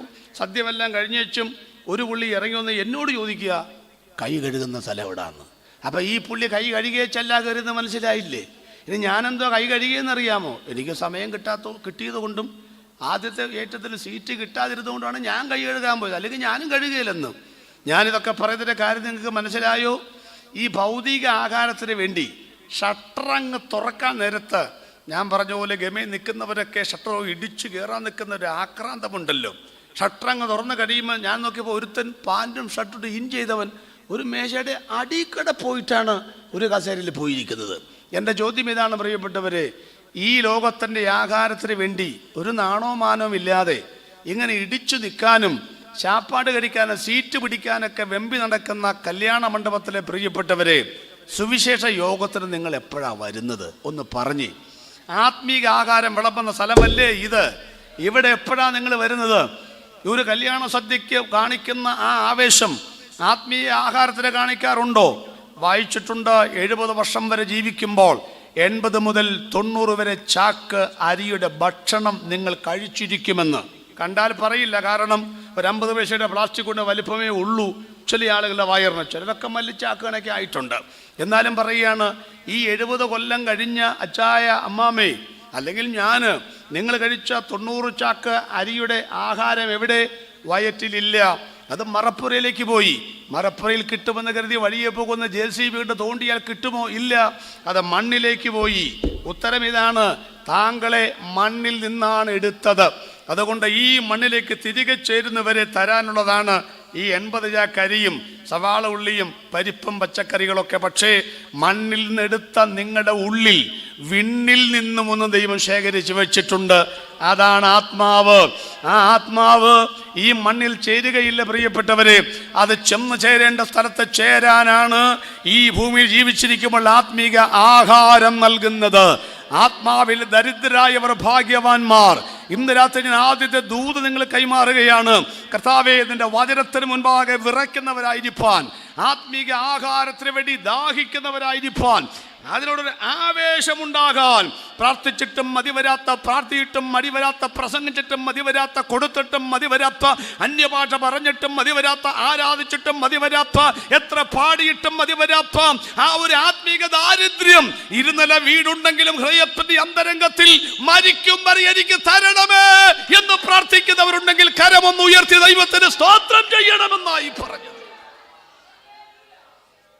വിറ്റും നട്ടും തിന്നും കുടിക്കുന്ന കാലമാണ്. അവരൊന്നും അറിഞ്ഞില്ലെന്നേ. കർത്താവിന് അവരുടെ സമയം അറിഞ്ഞില്ലെന്നേ. അവിടെ നിൽക്കട്ടെ, രണ്ടാമത്തെ കാലത്തിലേക്ക് പെട്ടെന്ന് വരാം. അതൊന്നും വിശദീകരിക്കാനുണ്ട്, പക്ഷേ ബൈബിൾ ക്ലാസ് അല്ലല്ലോ, പ്രസംഗം പോലെ. രണ്ടാമത്തെ എന്നറിയാമോ? ഇഷ്ടമുള്ളവരെ കല്യാണം കഴിച്ചു. ഒന്ന് ശ്രദ്ധിക്കണം, കല്യാണം വിരോധമാണോ മക്കളെ? അല്ല. വിവാഹം എല്ലാവർക്കും മാന്യമാണെന്നേ, കിടക്ക നിർമ്മലമാണെന്നേ. നമ്മുടെ വിഷയം എന്നാണെന്നറിയാമോ? ഈ ജലപ്രളയം വരാൻ കാരണം എന്നാണെന്നറിയാമോ നിങ്ങൾക്ക്? ഉൽപ്പത്തി പുസ്തകം 6-ാം അധ്യായം വായിച്ചു നോക്കണം. അവിടെ വായിക്കുന്ന, ദൈവത്തിൻ്റെ പുത്രന്മാർ മനുഷ്യരുടെ പുത്രിമാരെ സൗന്ദര്യമുള്ളവരെന്ന് കണ്ടിട്ട് തങ്ങൾക്ക് ബോധിച്ചവരെ ഭാര്യമാരായി എടുത്തു. പല വ്യാഖ്യാനങ്ങളുണ്ട്. അതിൽ ഒരു വ്യാഖ്യാനം ദൈവത്തിൻ്റെ പുത്രന്മാരെന്ന് പറയുന്നത് ദൂതന്മാരാണെന്ന. ഞാനത് വിശ്വസിക്കുന്നില്ല എന്നുള്ളതും കൂടെ പറഞ്ഞുകൊള്ളട്ടെ. ദൂതന്മാർക്ക് ചില പ്രത്യേകത, ദൂതശാസ്ത്രം പഠിക്കുമ്പോൾ അവരുടെ 15 പ്രത്യേകതയിൽ ഒരു പ്രത്യേകത വംശവർദ്ധനവിനുള്ള കഴിവ് അവർക്കില്ല എന്നുള്ളതാണ്. അതുകൊണ്ട് അവിടെ ഭൂരിപക്ഷം വേദചിന്തകന്മാർ ചിന്തിക്കുന്നത് അവിടെ ദൈവത്തെ ഭയപ്പെട്ടവരും ദൈവത്തെ ഭയപ്പെടാത്തവരും, നമ്മുടെ ആധുനിക ഭാഷയിൽ പറഞ്ഞാൽ രക്ഷിക്കപ്പെട്ടവരും രക്ഷിക്കപ്പെടാത്തവരും, അന്ന് ആ പദം ഉപയോഗിക്കുന്നത് ശരിയല്ല. അപ്പോൾ ദൈവത്തെ ഭയപ്പെടുന്നവരും ഭയപ്പെടാത്തവരും തമ്മിലുള്ള ഒരു സമ്മിശ്ര വിവാഹമാണ് അന്ന് നടന്നത്. ഇവിടെ ഒരല്പസമയം ഒന്ന് നിൽക്കണമെന്ന് ഞാൻ വിചാരിക്കുന്നു. എന്താ കാര്യമെന്നറിയാമോ? നമ്മളൊക്കെ പണ്ട് കാലത്തൊക്കെ പ്രാർത്ഥിച്ച് ഒരുങ്ങി ദൈവികതം അനുസരിച്ചൊക്കെയാണ് കല്യാണം നടക്കുന്നത്. ഈ മൈക്കിൽ കൂടെ പറയുന്നുണ്ട്, പലതും പിടിവിട്ട് പറയാൻ ഒരു ബുദ്ധിമുട്ടുണ്ട്. എന്നാലും പറയാണ്, പ്രിയപ്പെട്ടവരെ, നമ്മുടെ ഇടയിലൊക്കെ പണ്ടുണ്ടായിരുന്ന വിശ്വാസങ്ങളൊക്കെ തകിടം മറിക്കപ്പെട്ടുകൊണ്ടിരിക്കുകയാണ്. കള്ളു കുടിക്കത്തില്ല, ബീഡി വലിക്കത്തില്ല, വെറ്റ മുറുക്കത്തില്ല, സിനിമ കാണത്തില്ല, ഭാര്യയെ തല്ലത്തില്ലെന്നൊക്കെ പറഞ്ഞ് ഒത്തിരി കാര്യങ്ങളൊക്കെ നമ്മൾ പറഞ്ഞിരുന്ന കൂട്ടത്തിൽ ഒന്നുണ്ടായിരുന്നു. ആത്മഹത്യ ചെയ്യത്തില്ല, അപകട മരണങ്ങൾ ഉണ്ടാകത്തില്ല, ഡിവോഴ്സുകൾ ഉണ്ടാകത്തില്ല. ഇതെല്ലാം നമ്മൾ പണ്ട് പറഞ്ഞ കാര്യങ്ങളാണ്. അതൊക്കെ ഏതാണ്ട് കാറ്റിൽ പറന്നുകൊണ്ടിരിക്കുന്ന ഒരു കാലഘട്ടത്തിലേക്കാണ് വരുന്നത്. കാലം എത്ര മാറിയാലും, നിങ്ങളെത്ര ശാസ്ത്ര വിശാരദന്മാരും പണ്ഡിത പടുക്കളുമാണെങ്കിലും ഈ പുസ്തകത്തിൻ്റെ വള്ളിയോ പുള്ളിയോ മാറ്റാൻ ആർക്കും ദൈവം അനുമതി കൊടുത്തിട്ടില്ല. അതുകൊണ്ട് ഞാൻ കനത്ത ഭാഷയിൽ സ്നേഹത്തോടെ എന്നെ മുമ്പിലിരിക്കുന്ന യുവതി യുവാക്കന്മാരോട് ഞാൻ പറയുകയാണ്, രക്ഷിക്കപ്പെട്ട ദൈവമക്കൾ, രക്ഷിക്കപ്പെട്ടവരെ മാത്രമേ വിവാഹം കഴിക്കാവൂ. ഇതൊക്കെ എന്തിനാ പറയുന്ന പോലെ അറിയാം. അന്ന ഭാഷ അങ്ങനെ പറയുന്നതെന്ന് ചോദിക്കുമ്പോൾ, എൻ്റെ പൊന്നോ, നടക്കുന്ന സംഭവങ്ങളൊക്കെ നിങ്ങൾ കണ്ടിട്ടുണ്ടോ? എല്ലാം കൂടെ വാരി വലിച്ച് അടുക്കും ചിട്ടയുമായിട്ട് പറയാനുള്ള സമയമൊന്നും ഇവിടെ ഇല്ല. എന്നാൽ ഒരു കാര്യം എനിക്ക് മനസ്സിലാക്കാൻ പറ്റിയിട്ടുണ്ട്. പണ്ടൊക്കെ രക്ഷിക്കപ്പെട്ട കുട്ടികൾ രക്ഷിക്കപ്പെടാത്തവരെ കല്യാണം കഴിക്കുന്നത് അപൂർവങ്ങളിൽ അപൂർവമായ ഒരു വാർത്തയായിരുന്നു. ഇന്നങ്ങനല്ല. വിശ്വാസികൾ കല്യാണം കഴിക്കുന്നു എന്നുള്ളതിനേക്കാൾ എന്നെ ഭയപ്പെടുത്തുന്ന കാര്യം, ദൈവദാസന്മാരുടെ മക്കൾ പോലും എന്ത് ചെയ്യുന്നു? രക്ഷിക്കപ്പെടാത്തവരെ വിവാഹം കഴിക്കുന്നു. അവർ മനുഷ്യരല്ലാന്നോ മതമുള്ളത് കൊണ്ട് മനസാക്ഷിയില്ലാത്തവരാണ് ഒന്നും ഞാൻ പറഞ്ഞിട്ടില്ല. പക്ഷേ ഞങ്ങളുടെ വേദപുസ്തകം, നമ്മുടെ വേദപുസ്തകം പറയുന്നത് രണ്ടു തരം വിത്ത് ചേർത്ത് വിതയ്ക്കാൻ സാധ്യമല്ല, രണ്ടു തരം നൂല് ചേർത്ത് നെയ്തെടുക്കാനും പറ്റില്ല. ദൈവാലയങ്ങൾക്ക് വിഗ്രഹവുമായി ഒരു സംബന്ധവുമില്ല. ഇരുളും വെളിച്ചവും തമ്മിൽ യോജിച്ചു പോകാനൊക്കില്ല. അതുകൊണ്ട് ദൈവമക്കളെ, നിങ്ങൾ എത്ര പുരോഗമനവാദികളാണെങ്കിലും ഞാൻ സ്നേഹത്തോടെ പറയട്ടെ, വിശ്വാസികളുടെ പിതാവായ അബ്രഹാം തൻ്റെ ദാസനെ കൈ തുടയിൽ വെച്ച് സത്യം ചെയ്ത് പറയിപ്പിച്ചത് അന്യജാതിയിൽ നിന്ന് പെണ്ണെടുക്കരുതെന്നാണ്. മാനുഷിക സ്നേഹത്തെയോ മതങ്ങളുടെ ബന്ധനങ്ങളെയോ ബന്ധനമാക്കാൻ വേണ്ടി പറയുന്നതല്ല. യേശു അകത്തുള്ള ഒരു ദൈവ പൈതൽ, ഞാൻ ബൈബിൾ അടിസ്ഥാനത്തിലാണ് പറയുന്നത്. കൊണ്ട് ചെക്കൻ നല്ലതാണ്, പഴുതാര മീശയാണ്, നല്ല കൃതാവാണ്, സമ്മർ കട്ടിംഗ് ആണ്, എഞ്ചിനീയറാണ്, കാനഡയാണ് എന്നൊക്കെ പറഞ്ഞാലും എൻ്റെ ജീവിതം കുട്ടിച്ചോറാക്കരുത്. അതുകൊണ്ട് രക്ഷിക്കപ്പെട്ട ദൈവമക്കൾ, രക്ഷിക്കപ്പെട്ടവരെ മാത്രമേ വിവാഹം കഴിക്കാൻ പാടുള്ളൂ എന്ന് ഈ വേദപുസ്തകം വ്യക്തമായി രേഖപ്പെടുത്തിയിട്ടുണ്ട്. അതിനപ്പുറത്ത് ചെയ്യരുത് എന്നുള്ള സ്നേഹത്തോടെ ഞാൻ നിങ്ങളെ ഓർപ്പിച്ചുണർത്തുകയാണ്. ഒരു പെൺകുട്ടി എന്നോട് ചോദിച്ചു, സർ, ഞാൻ കറുത്തവനെ കല്യാണം കഴിച്ചോട്ടെ? കഴിച്ചോ? നൈജീരിയക്കാരൻ? കഴിച്ചോ? കുഴപ്പമില്ല. രക്ഷിക്കപ്പെട്ടിട്ടില്ല?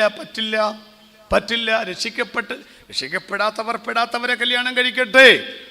ഒരിക്കലും ഒരു യുവജന ക്യാമ്പിൽ വെച്ചൊരു വെങ്കൊച്ചു പറയുകയാണ്, പാസ്റ്റർമാർ ഇങ്ങനെയൊന്നും സങ്കുചിത മനോഭാവത്തോടെ സംസാരിക്കരുത്. ഞാൻ പറഞ്ഞു, എന്നാ കാര്യം?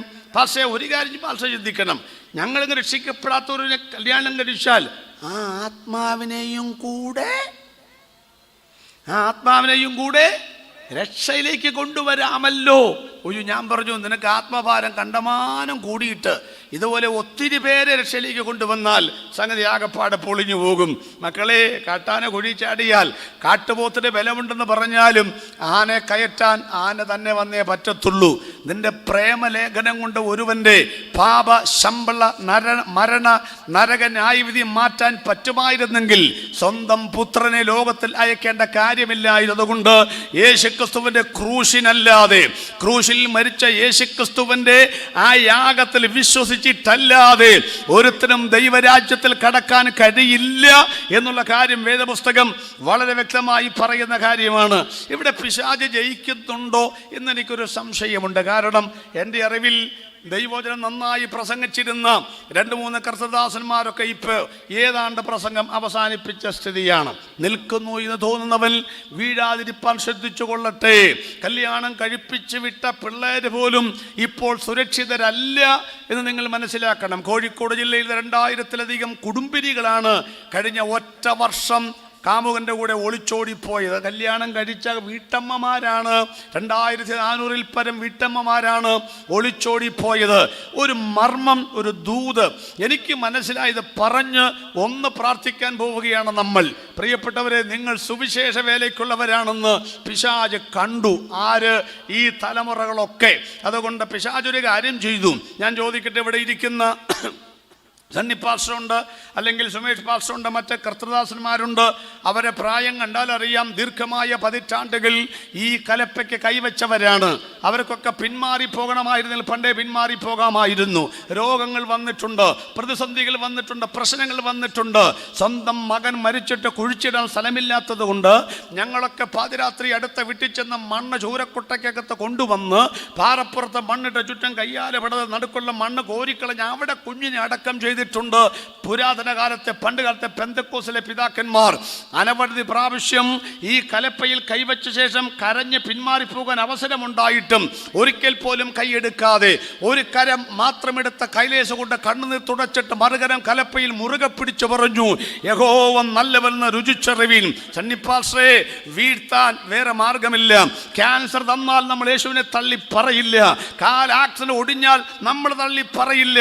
നമ്മളോടൊക്കെ ഇനി പനിയും കോവിഡും കൊറോണയും വന്നാലൊന്നും നമ്മളൊന്നും ഇനി ഇത് പിശാചിന് കീഴ്പ്പെടുകയില്ല. കാരണം കഷ്ടതയ്ക്കോ പട്ടിണിക്കോ ഉപദ്രവത്തിനോ നഗ്നതയ്ക്കോ ആപത്തിനോ വാളിനോ ഇപ്പോൾ ഉള്ളതോ വരുവാൻ ഉള്ളതോ ഉയരത്തിനോ ആഴത്തിനോ മരണത്തിനോ ദൂതന്മാർക്കോ വാഴ്ചകളോ അധികാരങ്ങൾക്കോ യേശുവിന്റെ സ്നേഹത്തിൽ നിന്ന് എന്നെ വേർപിരിക്കാൻ കഴിയത്തില്ലെന്ന് പിശാച് മനസ്സിലാക്കിയപ്പോൾ അവൻ ചെയ്ത മറ്റൊരു തന്ത്രത്തിന്റെ ഭാഗമാണ് നിന്നെ വീഴ്ത്താൻ കഴിയില്ലെന്ന് അവന് മനസ്സിലായി.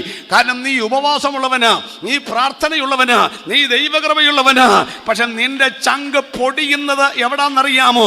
കുരുത്തം കെട്ടവരാണെങ്കിലും പിള്ളേരുടെ കാര്യം ഓർക്കുമ്പോഴാണ് നമ്മുടെ ചങ്ക് പൊടിയുന്നത്.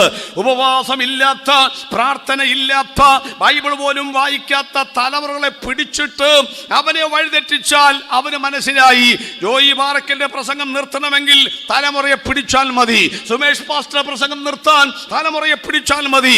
നിന്റെ പുസ്തകം അവസാനിപ്പിക്കാൻ, നിന്റെ പ്രസംഗം അവസാനിപ്പിക്കാൻ, നിന്റെ പ്രാർത്ഥന അവസാനിപ്പിക്കാൻ തലമുറകളെ വട്ടമിട്ട് പറക്കുന്ന ഒരു പൈശാചിക ശക്തി ഈ കാലഘട്ടങ്ങളിൽ ഉണ്ടോ? ഇത് തിരിച്ചറിയ ദൈവമക്കളെ, ഒരു നിമിഷം നമ്മൾ ദൈവത്തെ ആരാധിക്കാൻ പോവുകയാണ്. ഒന്നുകൂടെ പറഞ്ഞോട്ടെ എന്ന് പറഞ്ഞാൽ, ദൈവസഭ ചെറുതാണ് മക്കളെ. അമ്പര ചുംബിയാ നിൽക്കുന്ന പാതാള ഗോപുരങ്ങളാണ് ഇവിടെ ഉയർന്നു നിൽക്കുന്നത്. അതിൻ്റെയൊക്കെ നടുവിൽ വന്നിട്ട് 2-3 പേര് ചെറിയ ഹാളിനകത്ത് ആരാധന ആരംഭിച്ചത്. പക്ഷെ യേശു പറഞ്ഞിട്ടുണ്ട്, ആ പാതാള ഗോപുരങ്ങൾക്ക് ഈ സഭയെ ജയിക്കാൻ കഴിയത്തില്ല എന്ന് വ്യക്തമായി രേഖപ്പെടുത്തിയിട്ടുണ്ട്. പക്ഷേ ഈ ദൈവസഭയുടെ മുഖത്തെ കരിവാരി തേക്കുന്ന, യേശുക്രിസ്തുവിന്റെ ക്രൂശിൽ മുളക് പുരട്ടുന്ന ഒരു വാർത്ത എന്ന് പറഞ്ഞാൽ, നിന്റെ മകനെ കുറിച്ച്, മകളെ കുറിച്ച്, പെന്തക്കോസിനകത്തെ പിള്ളാരെ കുറിച്ച് നാളെ ഒരു അപമാനകരമായ വാർത്ത പത്രത്തിൽ വന്നാൽ സഭകൾ അടച്ചുപൂട്ടേണ്ടി വരും. ഒരല്പസമയം ഒന്ന് കരമടിച്ച് ആരാധിക്കാൻ പോവുകയാണ്.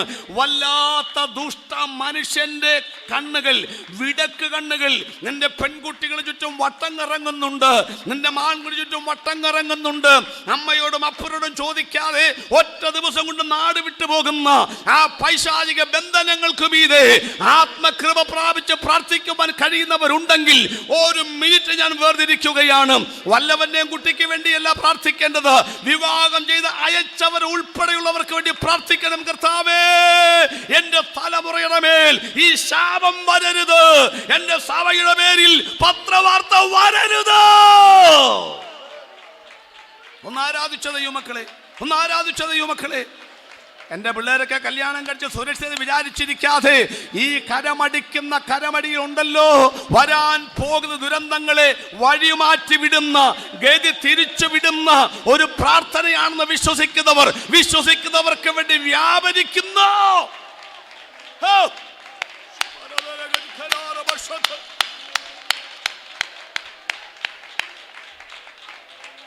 ഹല്ലേലൂയ.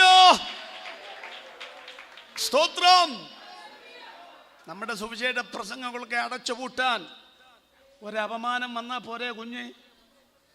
ക്രൂശിൽ ഉയർത്തപ്പെട്ട യേശുവ നമ്മുടെ വിഷയം. ആ മുഖത്ത് കാർക്കിച്ചു തുപ്പുന്ന ഒരു സ്വഭാവം എൻ്റെ മക്കളെ നിങ്ങൾക്കുണ്ടാകരുത് എന്ന് വളരെ സ്നേഹത്തോടെ ഞാൻ ഒരപ്പൻ്റെ പ്രായമുള്ളത് കൊണ്ട് അപേക്ഷിക്കുകയാണ്. നിങ്ങളൊക്കെ ഈ പുസ്തകം തുടർന്ന് പ്രസംഗിക്കണം എന്ന ആഗ്രഹത്തോടെയാണ് കിട്ടിയ സ്തോത്രക്കാഴ്ച കൊണ്ട് നിങ്ങളെയൊക്കെ ഞങ്ങൾ വളർത്തിയത്. ഈ പ്രസംഗം നിങ്ങൾ തുടർന്ന് പ്രസംഗിച്ചില്ലെങ്കിലും ഈ പുസ്തകം ഞങ്ങൾ അടച്ചു വെക്കാനുള്ള ഗതികേട് നിങ്ങൾ ഉണ്ടാക്കരുത് എന്ന് സ്നേഹത്തോടെ ഞാൻ ഓർപ്പിക്കുന്നു. ഒരിക്കൽ കൂടെ നമ്മുടെ തലമുറയ്ക്ക് മേൽ വ്യാപരിക്കുന്ന എല്ലാ കെട്ടുകളും അഴിഞ്ഞു മാറട്ടെ. സുവിശേഷ വേലയ്ക്ക് സമർപ്പിക്കപ്പെട്ടവന്റെ മേൽ വ്യാപരിക്കുന്ന വിടക്ക് കണ്ണ് അത് വഴിമാറിപ്പോകട്ടെ. ദൈവത്തിന്റെ വേലയ്ക്കായി സമർപ്പിച്ച കുഞ്ഞുങ്ങളെ, ഇന്ന് പകൽ ഞാൻ കർത്താവിന്റെ വേല മാത്രമേ ചെയ്യത്തുള്ളെന്ന് ഒരു തീരുമാനമെടുക്കുക. ഇന്ന് പകൽ രാത്രി ഒടുവിൽ ഞാൻ പ്രാർത്ഥിച്ചോളാം. രണ്ടാമത്തെ കാര്യം ഞാൻ വിട്ടുകളയുകയാണ്. ഒന്ന്, തിന്നും വിറ്റും നട്ടും തിന്നും കുടിച്ചും പോരുന്ന കാലമായിരുന്നു നോഹയുടെ കാലഘട്ടം. രണ്ട്, ഇഷ്ടമുള്ളവരെ കല്യാണം കഴിച്ചൊരു കാലമായിരുന്നു. അതായിരുന്നു ഏറ്റവും വലിയ ശാപം. അതിൽ നിന്നാണ് പ്രശ്നങ്ങൾ ഉടവായത്. ദൈവം പറഞ്ഞു, എനിക്കിത് സഹിക്കാൻ വയ്യ, അതുകൊണ്ട് ഞാൻ ഈ ഭൂമിയെ നശിപ്പിക്കും എന്ന് ദൈവം തീരുമാനിച്ചു. ആ തീരുമാനത്തിൻ്റെ ഫലമായിട്ടാണ് നോഹയുടെ കാലഘട്ടത്തിൽ ജലപ്രളയം ലോകത്തിലേക്ക് വരുന്നത്. അതുകൊണ്ട് ഇന്നത്തെ വിവാഹത്തിൻ്റെ ശൈലികൾ നിങ്ങൾ ശ്രദ്ധിച്ചോ. ഒന്ന്, പെടാത്തവരെ കല്യാണം കഴിക്കുന്നു, അതേ ഞാൻ പറഞ്ഞുള്ളൂ. രണ്ട്, ഡിവോഴ്സ്. ഒരു ഉളുപ്പുമില്ല, ഒരു സങ്കടവുമില്ല, ഒരു പ്രശ്നവുമില്ല. ദാണ്ട് നാളെ കോടതി ഒരു പെണ്ണിനോട് ചോദിച്ചു, ഡിവോഴ്സ് വേണോ? വേണം സാർ. മക്കളുണ്ടോ? ഒരു കുഞ്ഞുണ്ട്. ആണോ പെണ്ണോ? പെണ്ണ്. എത്ര വയസ്സായി? 10ൽ പഠിക്കുന്നു. കോടതി ഇടപെട്ട് ചോദിക്കുക, മോളെ അഡ്ജസ്റ്റ് ചെയ്തുകൂടെ? കാലം കഴിഞ്ഞു സാർ. അണ്ടർസ്റ്റാൻഡിങ് കഴിഞ്ഞു സാർ. നിനക്ക് സ്റ്റിച്ചിങ് തയ്യലറിയാമോ? അറിയാം സാർ. സൂചി നൂലും വീട്ടിലുണ്ടോ? ഉണ്ട് സാർ. ഷർട്ടിൻ്റെ ബ്ലൗസിൻ്റെ ഒരു ഭാഗം കീറിയാൽ നിനക്ക് ആ സൂചി നൂല് ഉപയോഗിച്ച് തുന്നിക്കൊണ്ട് നടന്നുകൂടെ എന്ന് പറഞ്ഞ അർത്ഥം എന്താ? ഒരു ചെറിയ പ്രശ്നമുണ്ടായാൽ അതൊക്കെ അഡ്ജസ്റ്റ് ചെയ്ത് കൊണ്ട് നടന്നുകൂടെ എന്ന് ആരാണ്ടിന് വേണ്ടി കോടതി ചോദിക്കുകയാണ്. അപ്പോൾ ആ പെങ്കൊച്ച് പറയാണ്, അങ്ങനെ നടക്കാം സാർ, പക്ഷേ ഷർട്ടിൻ്റെ എല്ലാ ഭാഗവും കീറിയതാണെങ്കിൽ തുന്നുന്നതിനേക്കാൾ നല്ലത് പുതിയ ഷർട്ടിൻ്റെ പീസ് മേടിക്കുകയല്ലേ എന്ന് കോടതി പറഞ്ഞു. ഡിവോഴ്സ് ചെയ്തോളാൻ. നിങ്ങൾക്കൊല്ലം പിടികിട്ടിയോ?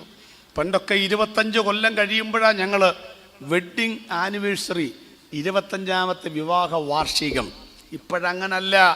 1ാമത്തെ കൊല്ലം കൊടുക്കും ഫസ്റ്റ് വെഡ്ഡിങ് ആനിവേഴ്സറി. കാരണം ഇത് 25 വരെ പോകൂല എന്ന് അവർക്ക് പോലും അറിയാം. 25 വർഷം കഴിയുമ്പോഴാണ് പണ്ടൊക്കെ വീടിൻ്റെ മുകളിൽ ട്രസ് വർക്ക് ചെയ്യുന്നത്. ഇപ്പം വീട് പണിയുമ്പോഴേ വർക്ക് ചെയ്യും. കാരണം ചോർച്ച നേരത്തെ ഉണ്ടാകുമെന്ന് അറിയാമെന്ന് എന്നെ ശ്രദ്ധിക്കുന്ന പ്രിയപ്പെട്ടവരെ. അതുകൊണ്ട് ഡിവോഴ്സിനെ കുറിച്ച് പറഞ്ഞപ്പോഴാണ് ഞാൻ ഒരു കാര്യം ഓർത്തത്. ഞാൻ സ്നേഹത്തോടെ ഒന്ന് ചോദിച്ചോട്ടെ പ്രിയപ്പെട്ടവരെ. ഞാൻ പല പ്രസംഗത്തിലും ഈ ചോദ്യം ആവർത്തിച്ചിട്ടുണ്ടാകും. ഒന്നും കൂടെ ചോദിക്കുകയാണ്. ഇനി ഒരു ജന്മമുണ്ടെങ്കിൽ, ചുമ്മാതെ ചോദിക്കുന്നതാണ് കേട്ടോ, കേട്ടോ എന്ന് പറഞ്ഞാൽ ലഡു ഒന്നും പൊട്ടരുത്. ഇനി ജന്മമൊന്നുമില്ല, അതിന് അവിടെ പോകാനുള്ളൂ. എന്നാലും ഉറക്കൊക്കെ ഒന്ന് മാറട്ടെ. ഇനിയൊരു ജന്മമുണ്ടെങ്കിൽ ഇപ്പോഴുള്ള ഭാര്യ മതിയോ? ഇപ്പോഴുള്ള ഭർത്താവ് മതിയോ? എന്തായിരിക്കും ഉത്തരം? നിങ്ങളുടെ ആ നുണക്കുഴി വിരിയുന്ന കണ്ടാൽ അറിയാം. പാസ്റ്ററെ, ഈ ഓണത്തിന് പോലും പ്രതീക്ഷിച്ചു പ്രഷർ കുക്കർ എക്സ്ചേഞ്ച് മേളയ്ക്ക് പകരം ഈ ഏടാകൂടങ്ങളെ മാറുന്ന ഒരു മേള വന്നിരുന്നെങ്കിൽ എത്ര നല്ലതായിരുന്നു. നടന്നില്ല. അടുത്ത ചോദ്യം, ഇനിയൊരു ജന്മമുണ്ടെങ്കിൽ പിള്ളേരോടാണ് കേട്ടോ, ഈ കാരണവന്മാർ മതിയോ? ഈ അപ്പനും അമ്മയും മതിയോ? അവർ പറയും, അറം പറ്റുന്ന വാക്കൊന്നും പറയാതെ പാസ്റ്ററെ, യാതൊരു ബോധവും വിവരവും ബോധവും പൊക്കണമില്ലാത്ത കഴുതകൾ എന്ന് ഞങ്ങൾ വിളിക്കാത്തത് ഞങ്ങൾക്ക് എഞ്ചിനീയർ ഡോക്ടറും ആകാൻ വേണ്ടി പഠിപ്പിക്കുന്നതുകൊണ്ടാണ്. സത്യം അതാണ് പാസ്റ്റർ. അമ്മയ്ക്ക് നാളെ ഫോൺ വരുന്നു, ഹലോ ഹലോ ഹലോ, നീ ഒന്ന് നോക്കിയേടാ. അവൻ നോക്കിച്ച് പറഞ്ഞു, അമ്മേ ഫോൺ തലതിരിച്ചാണ് പിടിച്ചിരിക്കുന്നത്, അതാ കേൾക്കാത്തത്. അപ്പോൾ ഇതുങ്ങളെയൊക്കെ നമ്മൾ ഈ ജന്മം കൊണ്ട് നടക്കുന്നുണ്ടല്ലോ. അതുതന്നെ വലിയ അത്ഭുതമല്ലേ പ്രിയപ്പെട്ടവർ? ഇനിയൊരു ജന്മമുണ്ടെങ്കിൽ അസിം പ്രേംജിയുടെ, രത്തൻ ടാറ്റയുടെ, അദാനി, പറയാൻ നിർവാഹമില്ലേലും അംബാനിമാരുടെ, ബിൽഗേറ്റ്സിൻ്റെ ഒക്കെ വലിയ വലിയ ആളുകളുടെയൊക്കെ മക്കളാ ജനിക്കാനൊക്കെ ഒരു ആഗ്രഹം ആർക്കാ ഉണ്ടാവില്ലാത്ത? 2 ചോദ്യങ്ങളും കാറ്റിൽ പറത്തിക്കൊണ്ട് മൂന്നാമത്തെ ചോദ്യം നെഞ്ചിൽ കുത്തി ഞാൻ ചോദിക്കുന്നു. മറുപടി മൗനമല്ല വേണ്ടത്, കട്ടപ്പന മുഴുവൻ കേൾക്കത്തക്ക നിലയിൽ കരമടിച്ച് മറുപടി പറയണം. ഇനിയൊരു ജന്മമുണ്ടെങ്കിൽ ഭാര്യ ഭർത്താക്കന്മാരെ മാറ്റാൻ ആഗ്രഹിക്കുന്നവരെ കണ്ടേക്കാം, നടക്കില്ലെങ്കിലും. ഇനി ജന്മമുണ്ടെങ്കിൽ മാതാപിതാക്കളെയും മക്കളെയും മാറ്റാൻ ആഗ്രഹിക്കുന്നവരെ കണ്ടേക്കാം. മൂന്നാമത്തെ ചോദ്യം, ഇനിയൊരു ജന്മമുണ്ടെങ്കിൽ ഇപ്പോൾ നിങ്ങൾ ആരാധിക്കുന്ന, ഇപ്പോൾ നിങ്ങൾ സേവിക്കുന്ന ഈ യേശുക്രിസ്തുവിനെ തന്നെ മതിയോ? നിങ്ങൾക്ക് ദൈവമായിട്ടെന്നൊരു ചോദ്യം ചോദിച്ചാൽ 5-ാമത്തെ ദിവസം നിങ്ങൾ കെട്ടുപൊട്ടിച്ച് കരമടിച്ച് പറയണം, പാസ്റ്റേ, ഒരു ജന്മമല്ല 1000 ജന്മം ലഭിച്ചാലും യേശുവല്ലാതെ ഞങ്ങൾക്ക് മറ്റൊരു ദൈവത്തെ വേണ്ട എന്ന് പറയുന്ന ആ അതുല്യമായ അവസ്ഥയുണ്ടല്ലോ. അവനൊപ്പം പറയാൻ ഒരാളില്ല, അവനെ പോലെ ആരാധനായിട്ട് ആരുമില്ല. അനുധാവനം ചെയ്യുവാൻ കൊള്ളാകുന്ന, ആരാധിക്കുവാൻ കൊള്ളാകുന്ന, അനുഗമിപ്പാൻ കൊള്ളാകുന്ന, പകരം വെക്കാനില്ലാത്തൊരു ദൈവം, അവന്റെ പേരാണ് യേശുക്രിസ്തു.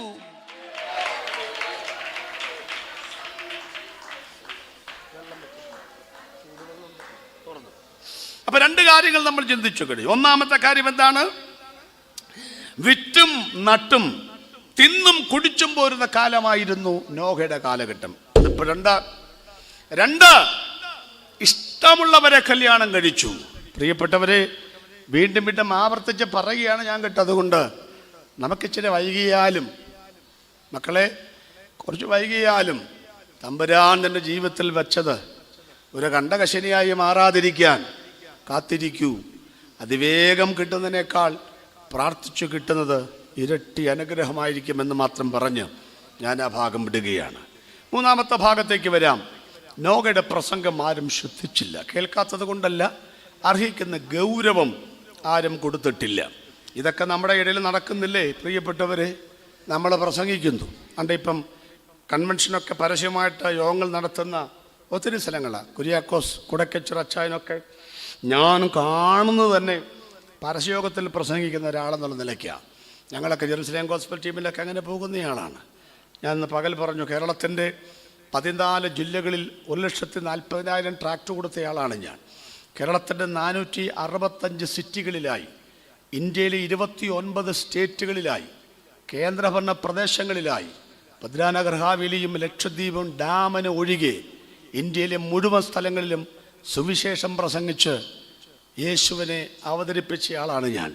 10.5 ലക്ഷം ആളുകളുടെ കയ്യിൽ എൻ്റെ ഈ കൈ കൊണ്ട് ഞാൻ ലഘുലേഖ കൊടുത്തിട്ടുണ്ട്. സ്തോത്രം. കേരളത്തിൻ്റെ 465 സിറ്റികളിൽ ഞാൻ യേശുവിനെ പ്രസംഗിച്ചിട്ടല്ലാണ്ട് കാരണകത്ത് വന്ന സ്റ്റേജ് അത് ഇപ്പോഴത്തെ ഒരവസ്ഥ ഇതൊക്കെ ചെയ്തിട്ടുണ്ടെന്ന് ഞാൻ പറഞ്ഞ സാരമെന്നാന്നോലും മനസ്സിലായോ? ഒരാളും ഞങ്ങൾ ശ്രദ്ധിക്കാറില്ല. ഉണ്ടാച്ചാ പരശോധനക്ക് നിന്ന് ആര് ശ്രദ്ധിക്കാനാ? പണ്ട് സഖാവ് EMS നമ്പൂതിരിപ്പാട് അറിയാമല്ലോ, ചോരയെങ്കിൽ ചോര കൊടുത്ത വിപ്ലവത്തെ പാലൂട്ടി വളർത്തുവാൻ രണാങ്കണത്തിൻ്റെ വീതിയിൽ ഇറങ്ങിയ ചെമ്പടയുടെ സമർത്ഥനായ സാരഥി എന്നൊക്കെ ഞങ്ങൾ പണ്ട് പറഞ്ഞിരുന്ന സഖാവ് EMS നമ്പൂതിരിപ്പാട് ഒരു കാൽനട പ്രചരണ ജാഥയാത്ര സംസാരിക്കും വേണ്ടി കടന്നു പോകുമ്പോൾ ഒരു ഉപദേശി വഴിയരികിൽ നിന്നുകൊണ്ട് യേശുവിനെ പ്രസംഗിക്കുന്നു. നിങ്ങൾക്കറിയാമല്ലോ, വഴികെ പ്രസംഗിക്കുന്നവനെ ആർക്ക് വേണം? ഇല്ലേ? ഇപ്പം നമ്മളെ പ്രസംഗിക്കണമെങ്കിൽ നോട്ടീസ് വേണം, സ്റ്റേജ് വേണം, കളർഫുള്ള് ഇങ്ങനെ കൊയറൊക്കെ വേണം. പിന്നെ ഇത് തന്നെ ആൾ കുറഞ്ഞെന്നും പറഞ്ഞ് 20 പേരെ ആൾ കുറഞ്ഞെന്നും പറഞ്ഞ് കഴിഞ്ഞ ദിവസം ഒരു മഹാൻ ട്രിവാൻഡ്രത്ത് ചെന്നിട്ട് പ്രസംഗിക്കാതെ തിരിച്ചു പോന്നു. നിങ്ങളൊക്കെ കണ്ടു കാണും, കേട്ട് കാണുമായിരിക്കും. അവരെ നമ്മൾ വിളിക്കുന്ന കർത്താവിൻ്റെ വിലയേറിയ ദാസെന്നാണ് നമ്മൾ വിളിക്കുന്നത്. എനിക്കറിയാമല്ലേ വിലയേറിയതാണ്, വില കുറഞ്ഞ. എന്തായാലും ഞാൻ പറഞ്ഞത്, ഈ EMS നമ്പൂതിരിപ്പാട് ഇങ്ങനെ നോക്കിയപ്പം ഒരു ഉപദേശി പ്രസംഗിക്കുന്നു. അദ്ദേഹം തൻ്റെ ഗ്ലാസ് പതിയെ താഴ്ത്തി ആ പ്രസംഗം ശ്രദ്ധിച്ചു. കവനപ്രസംഗകരോട് ആളുകൾ പ്രതികരിക്കുന്നത് കണ്ടിട്ടുണ്ടോ? എൻ്റെയൊക്കെ ഷർട്ടിൻ്റെ ബട്ടൺസ് അടിച്ചിട്ടുണ്ട്, മൈക്ക് ഓഫാക്കിയിട്ടുണ്ട്, ബീഡി വലിച്ച് എന്നും പറഞ്ഞ് ഊതിയിട്ടുണ്ട്, പുറകിലത്തെ ഷർട്ടെ പിടിച്ച് വലിച്ചിട്ടുണ്ട്, കൂക്ക് വിളിച്ചിട്ടുണ്ട്, പലതും ചെയ്തിട്ടുണ്ട്. നമ്മൾ പണ്ടത്തെ കഥാപ്രസംഗകനായതുകൊണ്ട് കവല കാണുമ്പം ഒരു ആവേശമാണ്, നമ്മളങ്ങോട്ട് പ്രസംഗിച്ച് വിടുമെന്നേ. ഞാൻ പറഞ്ഞൊരു കാര്യമല്ല, മനസ്സിലായോ? അപ്പം ഞങ്ങൾ പ്രസംഗിച്ചുകൊണ്ടിരിക്കുമ്പോൾ, ഈ വഴി പ്രസംഗിച്ചുകൊണ്ടിരിക്കുമ്പം ചില ആളുകളെങ്ങനെ ഞങ്ങളെ ഒന്ന് നോക്കിയേച്ചു പോകും. പുച്ഛം എന്നാണ് അതിൻ്റെ പേര്. എന്തോന്നാണ് പുച്ഛം എന്ന് പറഞ്ഞാൽ? ഇങ്ങനെ പോകുന്ന വഴി ഇങ്ങനെ നോക്കിയേച്ച് അങ്ങ് പോകും. ഒരു 50 മീറ്റർ മാറി എന്ന് വെച്ചാൽ ഒന്നുകൂടെ നോക്കി നിൽക്കും. അതിൻ്റെ പേര് പുഞ്ഞം എന്നാണ്. പുഞ്ഞം എന്ന് പറഞ്ഞാൽ ആദ്യം നോക്കിയത് പുച്ഛം, ഇപ്പോൾ നോക്കുന്ന ഊളൻ, വട്ടൻ, നട്ടപ്ര വെയിലത്ത് ഒരു പണിയില്ലാതെ ചുമ്മാ ഇറങ്ങിയിരിക്കുക, നിനക്കൊക്കെ വേറെ പണിയില്ലടാ. ആ നോട്ടത്തിൻ്റെ പേരാണ് പുഞ്ഞം. എൻ്റെ വാക്കല്ല, സുകുമാർ അഴീക്കോടിൻ്റെ വാക്കാണ്. അപ്പോൾ പുച്ഛവും പുഞ്ഞവും സഹിച്ചിട്ടൊക്കെയാണ് ഞങ്ങൾ സൂചിയായിട്ടും പ്രസംഗിക്കുന്നെന്ന്. അപ്പോഴും സഖാവ് EMS നമ്പൂതിരിപ്പാട് ഗ്ലാസ് താഴ്ത്തി പ്രസംഗം കേട്ടു. ഈ ഉപദേശം കേട്ട ആവേശം കൂടി. ആരാന്നൊന്നും മനസ്സിലായില്ല. ജാഥ ബ്ലോക്കിൽപ്പെട്ടത് കൊണ്ടല്ലേ ശ്രദ്ധിച്ചത്. ഒരു വയോധികനായ മനുഷ്യൻ അടിച്ച് പ്രസംഗിച്ച്, പ്രസംഗമെല്ലാം കെട്ടുകഴിഞ്ഞ് അദ്ദേഹം ശക്തിയായിട്ട് പ്രസംഗിച്ച് കേട്ടോ. ജാഥയുടെ കെട്ടഴിഞ്ഞു, വണ്ടി മുന്നോട്ട് പോയി, അംബാസഡർക്കാരുടെ ഗ്ലാസ് കയറ്റി EMS നമ്പൂതിരിപ്പാട് യാത്രയായി.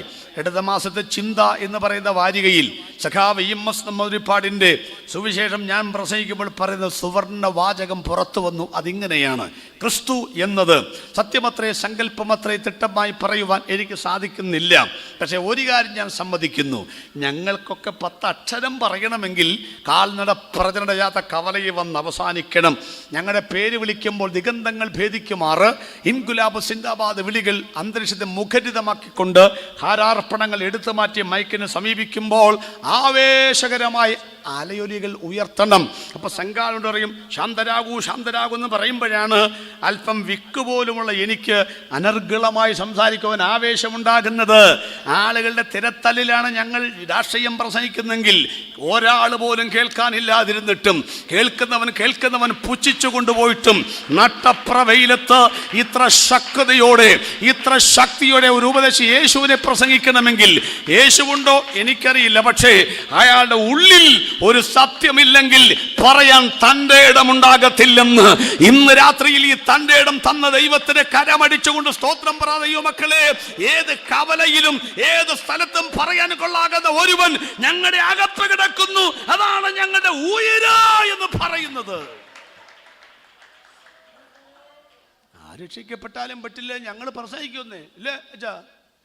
കൊടക്കച്ചറച്ച പ്രസംഗം നിർത്താൻ വല്ല പ്ലാനുണ്ടോ? ഇല്ലെന്നേ. അതങ്ങനെ പ്രസംഗിക്കുമെന്നേ. നോഹ പ്രസംഗിച്ച നാട്ടുകാർ ചോദിച്ചു, നോഹപ്പൂപ്പ എന്തോ എന്നാ വരുമെന്നായി പറയുന്നേ? മഴ. അച്ഛാ മഴ കണ്ടിട്ടുണ്ടോ? അന്ന് വരെ മഴ പെയ്തിട്ടുണ്ടായിരുന്നില്ല എന്നേ.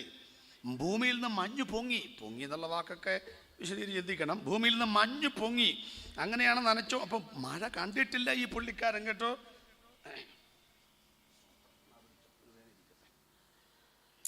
അപ്പം മഴ കണ്ടിട്ടില്ല. അപ്പം ആളുകൾ ചോദിച്ചു, നോഹയപ്പച്ച എന്തോ ഈ കണ്ടിട്ടില്ലാത്ത മഴ ഇങ്ങനെ വരുമെന്ന് ഇങ്ങനെയൊന്നും ആധികാരികമായിട്ട് പറയരുത് കേട്ടോ. എൻ്റെ പൊന്നു സണ്ണിപ്പാസ്റ്റേ, നിങ്ങൾ യേശുവിനെ കണ്ടിട്ടുണ്ടോ? ഇല്ല. ക്രൂശ് മരണം കണ്ടോ? ഇല്ല. നിങ്ങളാൽ സ്വർഗം കണ്ടിട്ടുണ്ടോ? ഇല്ല. നരകം കണ്ടിട്ടുണ്ടോ? പിന്നെ ഇത്ര തൻ്റെ ഇടത്തോടെ ധൈര്യത്തോടെ നിങ്ങൾക്ക് നാണാവൂലേ? നോഹ പറഞ്ഞു, മക്കളെ ഇത് കാഴ്ചയാലല്ല, ഇത് വിശ്വാസത്താലാണ് ഞങ്ങൾ പ്രസംഗിക്കുന്നത്. അച്ഛൻ ഇത്ര ഉറപ്പെന്താണ്? ഈ പറഞ്ഞതൊക്കെ സംഭവിക്കുമെന്ന് കണ്ടിട്ടില്ലാത്ത, ഇതുവരെ മനസ്സിലാക്കിയിട്ടില്ല, അനുഭവിച്ചിട്ടില്ലാത്ത ഒരു മഴ വരും. ഇത്ര ഉറപ്പെന്താണ്? ഈ പെട്ടകം യൂണിയൻകാർ വന്നിച്ച് പറഞ്ഞു, അപ്പച്ച ഒരു കാര്യം പറഞ്ഞു, പ്രായത്തെ ഞങ്ങൾ മാനിക്കുന്നുണ്ട് കേട്ടോ. കടലിൽ നിന്നും 65 മൈൽ ദൂരത്താണ് ഈ പുള്ളി പെട്ടകം പണിത് വെച്ചിരിക്കുന്നത്. മഴയെങ്ങാനും പെയ്തില്ലെങ്കിൽ താഴ്വര വെള്ളം കൊണ്ട് നിറഞ്ഞ ഭൂജനമ്പത്തിലേക്ക് പൊങ്ങിയില്ലെങ്കിൽ ഈ പെട്ടകം അറ്റകുറ്റം തീർന്നതാണോ എന്നറിയാൻ നീറ്റിൽ ഇറക്കണ്ടേ, കടലിൽ ഇറക്കണ്ടേ? ആനാരിച്ചുണ്ടനെ വെള്ളത്തിലിറക്കുന്ന പോലെ, ജവഹർലാൽ വെള്ളങ്ങളിൽ ഇറക്കുന്ന പോലെ ഇവനെ ഇറക്കണ്ടേ? 65 മൈൽ ദൂരത്തേക്ക് ഈ പെട്ടകം ചുമ ഞങ്ങളെ വിളിച്ചാൽ ഞങ്ങൾ വരില്ല. കാരണം നോക്കുകൂലി, അട്ടിമറിക്കൂലി, ആവശ്യപ്പെടുന്ന കൂലി, ഇല്ലാത്ത കൂലി, ഉള്ള കൂലി എല്ലാം കൂടെ ചോദിച്ച് ഞങ്ങളെ കൊണ്ട് പറ്റത്തില്ല. അതുകൊണ്ട് ആവശ്യമില്ലാത്ത പണി ചെയ്യരുത്. അപ്പച്ചൻ പറഞ്ഞു, മക്കളെ ഞാൻ ഈ മഴയെക്കുറിച്ച് 100 കൊല്ലമായി ഞാൻ പ്രസംഗിക്കുകയാണ്. നിങ്ങളാരും എൻ്റെ പെട്ടകം 65 മൈൽ ദൂരത്തേക്ക് ചുമക്കാൻ നിങ്ങൾ വരണ്ട. കടലിൽ കിടക്കുന്ന വെള്ളത്തെ നീരാവിയായി പൊക്കിയെടുത്ത് കാർമേഘത്തിന്റെ മറവിൽ ഒളിപ്പിച്ചു നിർത്തി ഒരു വടതിക്കാറ്റും തെന്നിക്കാറ്റും ചുഴലിക്കാറ്റും കൊടുങ്കാറ്റും വേണ്ടി വന്നാൽ ഈശാനമൂലം കാറ്റുമടിപ്പിച്ച് ആകാശത്തിന്റെ കിളിവാതിലുകൾ തുറന്ന് ഇടിവെട്ടി പെയ്യുന്ന ഇടവപ്പാതി കണക്കെ, തുള്ളിക്കൊരു കുടം പെയ്യുന്ന തുലാവർഷമെന്ന കണക്കെ മഴ പെയ്ത് പെയ്ത്, രാവും പകലും പെയ്ത് താഴ്വരയെ വെള്ളം കൊണ്ട് നിറച്ച് എന്റെ പെട്ടകത്തെ ഉയർത്തി അരരാത്തിലെത്തിക്കുവാൻ എന്റെ ദൈവം ശക്തനാണെന്ന് നോഹ വിശ്വസിച്ചതുപോലെ ഇന്ന് പകൽ ഞങ്ങളെ കട്ടപ്പന ദേശത്തോട് പറയുകയാണ്, പ്രിയപ്പെട്ടവരെ, ഈ പെട്ടകം ക്രിസ്തുവിന് നിഴലാണ്, ഈ പെട്ടകം ദൈവസഭയ്ക്ക് നിഴലാണ്. ഗോഫർ മരം മുറിച്ചത് താഴ്വരയിലാണ്, ആശാരി ചവിട്ടി പിടിച്ചിരുന്ന് താഴ്വരയിലാണ്, പെൻസിൽ കൊണ്ട് പേന കൊണ്ട് കുറിച്ചത് മുറിച്ചത് താഴ്വരയിലാണ്, ഈർച്ചവാൾ കൊണ്ട് അറുത്തത് താഴ്വരയിലാണ്, കീലും പശയും ഇട്ടത് താഴ്വരയിലാണ്, ചുറ്റിക കൊണ്ട് അടിച്ചത് താഴ്വരയിലാണ്, മർദ്ദനമുറകൾ താഴ്വരയിലാണ്, സകല പങ്കപ്പാടുകളും താഴ്വരയിലാണ്. പക്ഷെ പെട്ടകം ഉറച്ചത് താഴ്വരയിലല്ല, ഉയരത്തിലാണ്. ക്രിസ്തുവിനും ക്രിസ്തുവിനെ പിൻപറ്റുന്ന ദൈവസഭയ്ക്കും നിന്നയുള്ളത് ഈ കട്ടപ്പനയിലാണ്. രോഗമുള്ളത് ഈ ശരീരത്തിനകത്താണ്, പ്രയാസങ്ങളുള്ളത് ഇവിടുത്തെ പ്രതിബന്ധങ്ങൾ കൊണ്ടാണ്. പക്ഷേ ഞങ്ങൾ ഉറയ്ക്കുന്ന കട്ടപ്പനയിലല്ല, ഞങ്ങൾ ഉറയ്ക്കുന്ന കേരളത്തിന്റെ മണ്ണിലല്ല, ഏഷ്യ ഭൂഖണ്ഡത്തിലല്ല. ഒരുത്തന് കയ്യെത്തിപ്പിടിക്കുവാൻ കഴിയാത്ത അരരാപ്പിന്റെ മുകളിൽ നമ്മെ ഉറപ്പിക്കാമെന്ന് വാക്ക് പറഞ്ഞ ദൈവത്തെ ഒന്ന് കരമടിച്ച ദൈവത്തെ സ്തുതിക്കട്ടെ.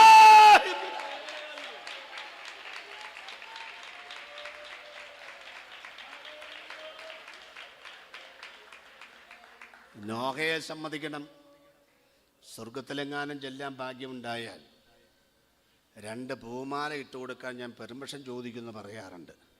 ഒന്ന് ഹാനോക്കിന്, അത് കഴിഞ്ഞ പ്രാവശ്യം പ്രസംഗിച്ച്. ഒന്ന് ഈ പുള്ളിക്ക്, ആർക്ക്? നോഹയപ്പച്ചന്. കാരണം ഏകദേശം 100 കൊല്ലം ഇങ്ങേര് പ്രസംഗിച്ചെന്നാണ് എൻ്റെ ഒരു ഊഹം. എൻ്റെ പൊന്നു, ഒരു വിഷയം 100 കൊല്ലമൊക്കെ പ്രസംഗിക്കുന്ന ആർക്ക് പറ്റും ഭാഷന്മാരെ? ഞാനിപ്പോൾ എന്തോ പ്രസംഗിക്കുന്നത്? അന്ത്യകാലം, നോഹയുടെ കാലം. നിങ്ങൾ വിചാരിച്ചു ഈ പുള്ളി കൊള്ളാമല്ലോ, സന്നിപ്പാസേ അടുത്ത കൊല്ലവും കൂടെ പുള്ളിയെ വിളിക്ക്. ഞാൻ വന്നിച്ച് പറഞ്ഞു, ഇന്നും എൻ്റെ വിഷയം അന്ത്യകാലം.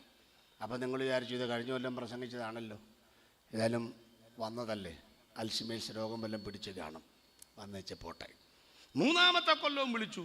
ഞാൻ 3-ാമത്തെ കൊല്ലം വന്നിച്ച് പറഞ്ഞു, ഇന്നും എൻ്റെ പ്രസംഗ വിഷയം അന്ത്യകാലം. ഒരു കാര്യം തീരുമാനിക്കാം, കട്ടപ്പന ഉണർവിലേക്കുള്ള എൻ്റെ വരവിൻ്റെ അന്ത്യകാലമായിരിക്കും അത്. മേലാൽ പിന്നെ ഞാൻ ഇങ്ങോട്ടേക്ക് വരേണ്ടി വരികയില്ല. യൂട്യൂബിലൊക്കെ എൻ്റെ പ്രസംഗം കേട്ട ഈ നോഹയുടെ കാലം പോലെ കേട്ടവർ ഇരിക്കുന്ന ഇരിപ്പ് കണ്ടറിയാം, ഞങ്ങൾ കേട്ടതാണ്. എന്താ ഒരു പ്രസംഗം ആവർത്തിച്ച് കേൾക്കാൻ താല്പര്യമില്ല നമ്മുടെ ആളുകൾക്ക്. പ്രിയപ്പെട്ടവർ, 10-15 കൊല്ലം മുൻപ് എന്താ രാഷ്ട്രീയക്കാരൻ്റെ പ്രസംഗം? കസ്തൂരി രംഗൻ, കട്ടപ്പനയൊക്കെ ഇളകിയില്ലേ? എന്താ പരിസ്ഥിതി ലോല പ്രദേശങ്ങൾ, ജീവിക്കാൻ പറ്റുമോ ജീവിക്കാൻ പറ്റത്തില്ലയോ, അതായിരുന്നു ഒരു കാലത്തെ വിഷയം. ആണ്ട് അടുത്ത 5 കൊല്ലം കഴിഞ്ഞപ്പോൾ സരിതയും സാരിത്തുമ്പും എന്നോ വിപ്ലവമായിരുന്നു. പിന്നെ സ്വപ്നയും സുരേഷും വന്നെങ്കിലും വേണ്ടതുപോലെ പിടിച്ചിളക്കാൻ പറ്റിയില്ല. ആണ്ട് പാലക്കാടും വയനാടും വടക്കഞ്ചേരിയും കഴിഞ്ഞു. എന്തിനാണ് പ്രിയഗാന്ധി ഇവിടെ വരുന്നത്? സരിൻ എന്തിനാ CPM മത്സരിക്കുന്നത്? ആണ്ട് ഇവിടെ എന്തിനാണ് മറ്റേ പുള്ളിക്കാരൻ വരുന്നത്? അതൊക്കെ ചൂടേറിയ ചർച്ചയായിരുന്നത്. ആണ്ട് ഇപ്പം മുനമ്പത്തെ ആളുകൾ പോകുന്നതിനെ കുറിച്ചുള്ള ചർച്ചയാണെന്ന്, ഇറച്ചി തിന്നാമോ തിന്നാൻ പാടിയ വിഷയമാണെന്ന്. ഓരോ 5 കൊല്ലം കഴിയുമ്പോൾ രാഷ്ട്രീയ പാർട്ടികളെ വിഷയം മാറണം. നിലനിൽക്കണമെങ്കിൽ പഴയ വിഷയം സരിത പറഞ്ഞാൽ ഇവിടെ വോട്ട് കിട്ടത്തില്ലെന്ന്, സ്വപ്ന പറഞ്ഞാൽ കാര്യം നടക്ക ഇല്ലെങ്കിൽ പുതിയ വിഷയം ഉണ്ടാക്കുമല്ലോ. ഞങ്ങളെ കണ്ടു പഠിക്കുന്നു. എന്നാ കാര്യം എന്നറിയാമോ? ഞങ്ങൾക്ക് വിഷയം മാറ്റമില്ല. ജോയി പാറക്കൽ പ്രസംഗിച്ചാലും, കുര്യാക്കോസ് കുടക്കച്ചട പ്രസംഗിച്ചാലും, ഈ ഏത് പാസ്റ്റർമാർ പ്രസംഗിച്ചാലും, മുഴുവൻ പേര് ഞങ്ങൾ പാടിയാലും, 21 നൂറ്റാണ്ട് മുൻപ് ഞങ്ങൾ എന്താണോ പ്രസംഗിച്ചത്, ആരെയാണോ പ്രസംഗിച്ചത്, അവരെ ഞങ്ങൾ മാറ്റി പറയില്ല. ഞങ്ങൾക്ക് വേറെ ഒരു ദൈവമില്ല. പ്രിയപ്പെട്ടവരെ, ഒരു രാഷ്ട്രീയ നേതാവ് ഒരു മണ്ഡലത്തിൽ മത്സരിക്കുന്നു, കൂറുമാറുന്നു. സത്യം പറഞ്ഞാൽ നാട്ടുകാരോട് ചോദിച്ചു വേണം പാർട്ടി മാറാൻ. കാരണം ഈ പാർട്ടിക്ക് വേണ്ടിയല്ലേ വോട്ട് ചെയ്ത്. അയാൾ കൂറുമാറുന്നു, കൊടിയുടെ നിറം മാറുന്നു എന്ന്. പക്ഷേ ഞങ്ങളുടെ നേതാവിൻ്റെ പ്രത്യേകത, അവൻ മണ്ഡലം മാറില്ല. 10 കിലോ കുമ്മായം പാതിരാത്രിയിൽ നീറ്റിയെടുത്ത് ആരാണ്ടിന്റെ മതിൽ പതുകിയത് എഴുതുന്ന, ഇടവപ്പാതിക്ക് ഇടിവെട്ടി മഴ പെയ്യുമ്പോൾ മതിലിൽ നിന്നും മാഞ്ഞു പോകുന്ന ഒരു കൂഴച്ചക്കട കൂഞ്ഞിന്റെ വിലയില്ലാത്ത ഒരു നേതാവിനെ പ്രസംഗിക്കാനല്ല ഞങ്ങൾ നിൽക്കുന്ന. നേതാക്കന്മാർക്ക് വിലയില്ലെന്നല്ല ഞാൻ പറഞ്ഞ, പക്ഷേ ഇങ്ങനെ കാണിക്കുന്ന മറുകണ്ഠം ചാടുന്ന ആ നേതാവിനെ പ്രസംഗിച്ച് ഞങ്ങൾ നിൽക്കുന്ന, മറിച്ച് മതിലിൽ എഴുതാത്തൊരു നാമം, നീറ്റിയെടുത്ത കക്ക കൊണ്ട് എഴുതാത്തൊരു നാമം, ചങ്കിലെ ചോര കൊണ്ട് മനസ്സിൽ ചാലിച്ച അടച്ചൊരു നാമം, അകത്ത് കയറ്റിയ കാലം മുതൽ ഇന്ന് വരെ ഞങ്ങൾ പുറത്തേക്ക് വിടാത്തൊരു നാമം. ഞങ്ങളെ അറസ്റ്റ് ചെയ്താലും കാരാഗ്രഹത്തിനകത്തിട്ടാലും ഞങ്ങൾ പ്രസംഗിക്കുന്ന പ്രസംഗം ഇവിടെ ജീവിക്കുമെന്ന്, ഞങ്ങൾ പ്രാർത്ഥിച്ച പ്രാർത്ഥന ഇവിടെ ജീവിക്കുമെന്ന് ഈ രാത്രി ഉറക്കെ പറയട്ടെ. ഇവനൊപ്പം പറയാൻ ഒരാളില്ല. സ്തോത്രം. അതാ നോയുടെ പ്രസംഗത്തിന്റെ ഒറ്റ വിഷയമാണെന്ന്, നേതാവിന് മാറ്റമില്ലെന്ന്. സ്തോത്രം. പ്രിയപ്പെട്ടവരെ, അതുകൊണ്ട് സ്വഭാവനത്തിലേക്ക് വരണമല്ലോ. 10 മിനിറ്റും കൂടെയുണ്ട്. നോഹയുടെ പ്രസംഗത്തിന്റെ ആരും ശ്രദ്ധിച്ചില്ല. അതുകൊണ്ടെന്നാ ഞങ്ങൾ പ്രസംഗം നിർത്തുന്നുണ്ടോ? ഇതൊരു നോട്ടീസ് അടിച്ചതാ. കട്ടപ്പന മുഴുവൻ നിരങ്ങി കാണും തണ്ണി പാസ്റ്റ് വരണമെന്നും പറഞ്ഞു. ഇല്ലേ? നമ്മളെന്തോരും നമ്മൾ കൊടുത്ത പറഞ്ഞ ആളനുസരിച്ച് ഈ ഓഡിറ്റോറിയം പോരല്ലോ. എന്നിട്ടും തണ്ണിപ്പാർഷക്ക് വല്ല മടുപ്പുണ്ടോ? ഇനിയും നടത്തുമായിരിക്കും. നടത്തുകയില്ലേ? ഇനിയും നടത്തുമെന്ന്. ഇരിപ്പ് കണ്ടാൽ നടത്തുകയില്ലെന്ന് തോന്നിയാലും ഇത് കഴിയുമ്പം പിന്നെയും ജീവിക്കും. കടമാണ്, പ്രശ്നമാണെന്നൊക്കെ പറഞ്ഞാൽ ഇത് കഴിയുമ്പം പറയും അടുത്ത യോഗം അടുത്ത കൊല്ലമുണ്ട്. ഇതൊക്കെ പറയുമെങ്കിലും എവിടെയെങ്കിലൊക്കെ ദൈവം തമ്പുരാൻ വഴി തുറക്കുമെന്നേ. മടുക്കത്തില്ലെന്ന് ഈ പറഞ്ഞത്. സ്തോത്രം. മുന്നോട്ട് പോകട്ടെ പ്രിയ. അതുകൊണ്ട് നോഹയുടെ പ്രസംഗത്തിന്റെ പ്രത്യേകത മടുപ്പില്ലാതെ യേശുവിനെ പ്രസംഗിച്ചെന്നുള്ളത്. ശ്വാസം മടുക്കത്തില്ലെങ്കിൽ, ഇവിടത്തെ ചോറും ഗോതമ്പും മടുക്കത്തില്ലെങ്കിൽ, ദിവസവും കുളിക്കുന്നും പല്ല് തേക്കുന്നും മടുക്കത്തില്ലെങ്കിൽ, അതെല്ലാം പുതിയ ആരോഗ്യം നിനക്ക് തരുമെങ്കിൽ, പതിറ്റാണ്ടുകളായി ഞങ്ങൾ പറയുന്നത് യേശുവിനെ ഒരു മായം കലർത്തിയല്ല പറയുന്നത്. ഞങ്ങളുടെ ഇന്നത്തെ ഉറക്കെ ഞങ്ങൾ പറയട്ടെ, ഞങ്ങൾക്കിത് മടുത്തിട്ടില്ല. മടുപ്പില്ലാത്തൊരു സുവിശേഷമാണ് ഞങ്ങൾ പറയുന്നത് എന്നാണ് ഞങ്ങൾ ഈ പറഞ്ഞതിന്റെ അർത്ഥം. നിങ്ങളൊക്കെ ഈ പെട്ടകത്തിൽ കയറണമെന്നാ ഞങ്ങളുടെ ആഗ്രഹം. പക്ഷേ ഞങ്ങളാരും നിങ്ങളുടെ സഭയെ വരത്തില്ലെന്ന് പറഞ്ഞാലും ഞങ്ങൾ നിർത്തുകയില്ല. കാരണം ഈ പെട്ടകത്തിൽ കയറിയത് ആരാ നിങ്ങൾക്കറിയാമോ? നോഹയും കുടുംബവും. ദൈവത്തിന് സ്തോത്രം. കട്ടപ്പനക്കാരും മുഴുവൻ പെട്ടകത്തിൽ കയറണമെന്ന ആഗ്രഹം. നിങ്ങൾ കയറിയില്ലാന്ന് കരുതി ഞങ്ങൾ കയറുകയില്ല നിങ്ങൾ പറയരുത്. ഞാനും എൻ്റെ കുടുംബമോ ഞങ്ങൾ യഹോവയെ സേവിക്കും. നിങ്ങൾ നദിക്കക്കരെ വെച്ച് ആരാധിച്ച ദൈവത്തെ ആരാധിച്ചോ, പക്ഷെ ഞാനും എൻ്റെ കുടുംബമോ ഈ നാട് മുഴുവൻ രക്ഷിക്കപ്പെട്ടില്ലെങ്കിലും ഞങ്ങൾ നിത്യതയിൽ പോകുന്ന ഉറപ്പുള്ളവർക്കായി ഇന്ന് രാത്രി ഞാൻ ദൈവത്തിന് സ്തോത്രം ചെയ്യുകയാണ്. പറഞ്ഞ അവസാനം വാതിൽ അടച്ചു. പെട്ടകം വെള്ളത്തിന് വാതിൽ അടച്ചു. അതിന് പറഞ്ഞു നമുക്ക് നിർത്താം. വാതിൽ അടച്ചു. എന്തോ വാതിൽ അടച്ചെന്നായി പറയുന്നത്? പെട്ടകത്തിന്റെ പണി ദൈവത്തിന്റെ പ്ലാനാണ്. നോഹയുടെ മേൽനോട്ടമാണ്. പണിതത് ആശാരിയാണ്. കീറിയതും മുറിച്ചതും നേരത്തെ പറഞ്ഞ എല്ലാ സംഭവങ്ങളും ആശാരിയാണ്. വാതിൽ വെച്ചതും ഈ പുള്ളിയാണ്. വാതിലിന്റെ വിജാഗിരി വെച്ചതും അവനാ. അടയ്ക്കാമോ തുറക്കാമോ നോക്കിയതും അവൻ തന്നെയാ. പക്ഷേ അടച്ചത് അവനല്ല. അടച്ചത് നോഹയുമല്ല. അടച്ചത് യഹോവയായ ദൈവമാണ്. പെട്ടകത്തിന്റെ വാതിലടച്ചത്. കട്ടപ്പന ദേശനിവാസികളെ, ഞങ്ങൾ പറയുന്ന പെട്ടകം ക്രിസ്തുവാണെങ്കിൽ, ഞങ്ങൾ പറയുന്ന സഭ പെട്ടകം ദൈവസഭയാണെങ്കിൽ, ഞങ്ങൾ പറയുന്ന പെട്ടകം നിത്യതയാണെങ്കിൽ, ആ സ്വർഗത്തിലേക്കുള്ള വാതിൽ ഇന്ന് രാത്രി ഞങ്ങൾ പരിചയപ്പെടുത്തുകയാണ്. ആരാണ് ആ വാതിൽ എന്നറിയാമോ നിങ്ങൾക്ക്? ഞാനാണ് വാതിൽ എന്ന് പറഞ്ഞവനാണ് ആ വാതിൽ. ആ പെട്ടകം കൃപയുടെ പെട്ടകമാണെങ്കിൽ ആ കൃപയുടെ സുവിശേഷമാണ് ഇന്ന് രാത്രിയിൽ ഇവിടെ ഞങ്ങൾ മുഴങ്ങി കേട്ടുകൊണ്ടിരിക്കുന്നത്. ഈ വാതിൽ രണ്ട് കാര്യമേ ചെയ്യൂ. ഒന്ന് അടയ്ക്കുക, ഒന്ന് തുറക്കുക. തുറന്നു കിടക്കുന്ന വാതിൽ അടയ്ക്കാനൊക്കില്ല, അടഞ്ഞു കിടക്കുന്ന വാതിൽ തുറക്കാനും ഒക്കില്ല. 2000 വർഷമായി കുത്തിയ പങ്കപ്പാടുകൾ, മുറിഞ്ഞ മുറിപ്പാടുകൾ യേശു അടച്ചിട്ടില്ല. യേശു ഇന്ന് രാത്രിയും നിങ്ങളോട് പറയുന്നു, വന്ന് എൻ്റെ വിലാപ്പുറത്ത് കൈയിട്ട് നോക്കുക, ഞാനിത് അടച്ചിട്ടില്ല. യേശുവിനെ അറസ്റ്റ് ചെയ്യാൻ വരുന്നപ്പോൾ യേശു പറഞ്ഞു, 1 മിനിറ്റ് അവിടെ നിന്നില്ല, ഇപ്പൊ വരാം. താഴെ പോയ കാതെടുത്ത് മൽക്കോസിന്റെ കാതിൽ ഒട്ടിച്ചു വെച്ചു പറഞ്ഞു, ഇനി അറസ്റ്റ് ചെയ്തോളാൻ. അറസ്റ്റ് ചെയ്യാൻ വരുന്നവന്റെ കാത് വരെ ഒട്ടിക്കാൻ യേശുവിന് കഴിയും. പക്ഷെ 21 നൂറ്റാണ്ടായി അവന്റെ മുറിവ് അവൻ അടച്ചിട്ടില്ല. എന്താ കാര്യമെന്നറിയാമോ? നീ സ്വർഗത്തിൽ കയറാൻ ഈ വാതില്ലാതെ വേറെ വാതിലില്ല. അതുകൊണ്ട് അത് അടയ്ക്കത്തില്ല. പക്ഷെ ഒരു കാര്യം ഓർക്കണം, ഈ വാതിൽ അടയ്ക്കാൻ പറയാൻ സന്നിപ്പാർഷക്ക് അവകാശമില്ല, എനിക്ക് അവകാശമില്ല. ഞങ്ങളെല്ലാം പറയുന്നത് ഈ വാതിൽ തുറന്നു കിടക്കുന്ന ഒരു മുന്നറിയിപ്പ് തരാം. കൃപയുടെ വാതിൽ അധിക നാൾ തുറന്നു കിടക്കുകയില്ല. ലോകമാകുന്ന കപ്പൽ ഇതാ മുങ്ങുവാൻ താഴുവാൻ തുടങ്ങുകയാണ്. സഹോദരരെ, നിങ്ങൾ കോടി വന്നാൽ ഈ പെട്ടകത്തിൽ പ്രവേശിക്കാം. കൃപയുടെ വാതിൽ അടയാനായി പോവുകയാണ്. ഇന്ന് രാത്രി കഞ്ഞി കുടിച്ച് കിടക്കുന്നതിന് മുൻപ്, കണ്ണടച്ച് പോകുന്നതിന് മുൻപ് ഉറവിടമായ ക്രിസ്തുവിനെ സ്വീകരിച്ചുകൊണ്ട് പോയെങ്കിൽ മാത്രമേ നിത്യതയിൽ ചെല്ലാനൊക്കത്തുള്ളൂ. കൃപയുടെ വാതിൽ അടയാറായി. ഒന്ന് എഴുന്നേറ്റാൽ എല്ലാ ദൈവമക്കളും എഴുന്നേൽക്കുമ്പോൾ പറയട്ടെ. ചെറുപ്പക്കാരായ ഒത്തിരി പേരുണ്ടല്ലോ, മുമ്പിലിരിക്കുന്നതിൽ ഇടയ്ക്കൊക്കെ ഉണ്ട്. എൻജിനീയറും ഡോക്ടറും BS നേഴ്സിംഗും എയറോനോട്ടിക്കലൊക്കെ ആയിരിക്കും. ഈ കൃപയുടെ വാതിലടയും മുൻപ് ദൈവസഭയ്ക്കും സമൂഹത്തിനും ഭംഗം വരുത്താതെ ദൈവത്തിൻ്റെ വേല ഞാൻ ചെയ്യും. നോഹയപ്പച്ചൻ്റെ പാരമ്പര്യം കാത്തു സൂക്ഷിക്കും. ഞാൻ യേശുവിനെ പ്രസംഗിക്കും. സുവിശേഷ വേലയ്ക്ക് ഞാൻ ചുമല് കൊടുക്കും. എത്ര ചെറുപ്പക്കാർക്ക് പറയാൻ തൻ്റെ ഇടമുണ്ടാകും ഇന്ന് രാത്രിയിൽ?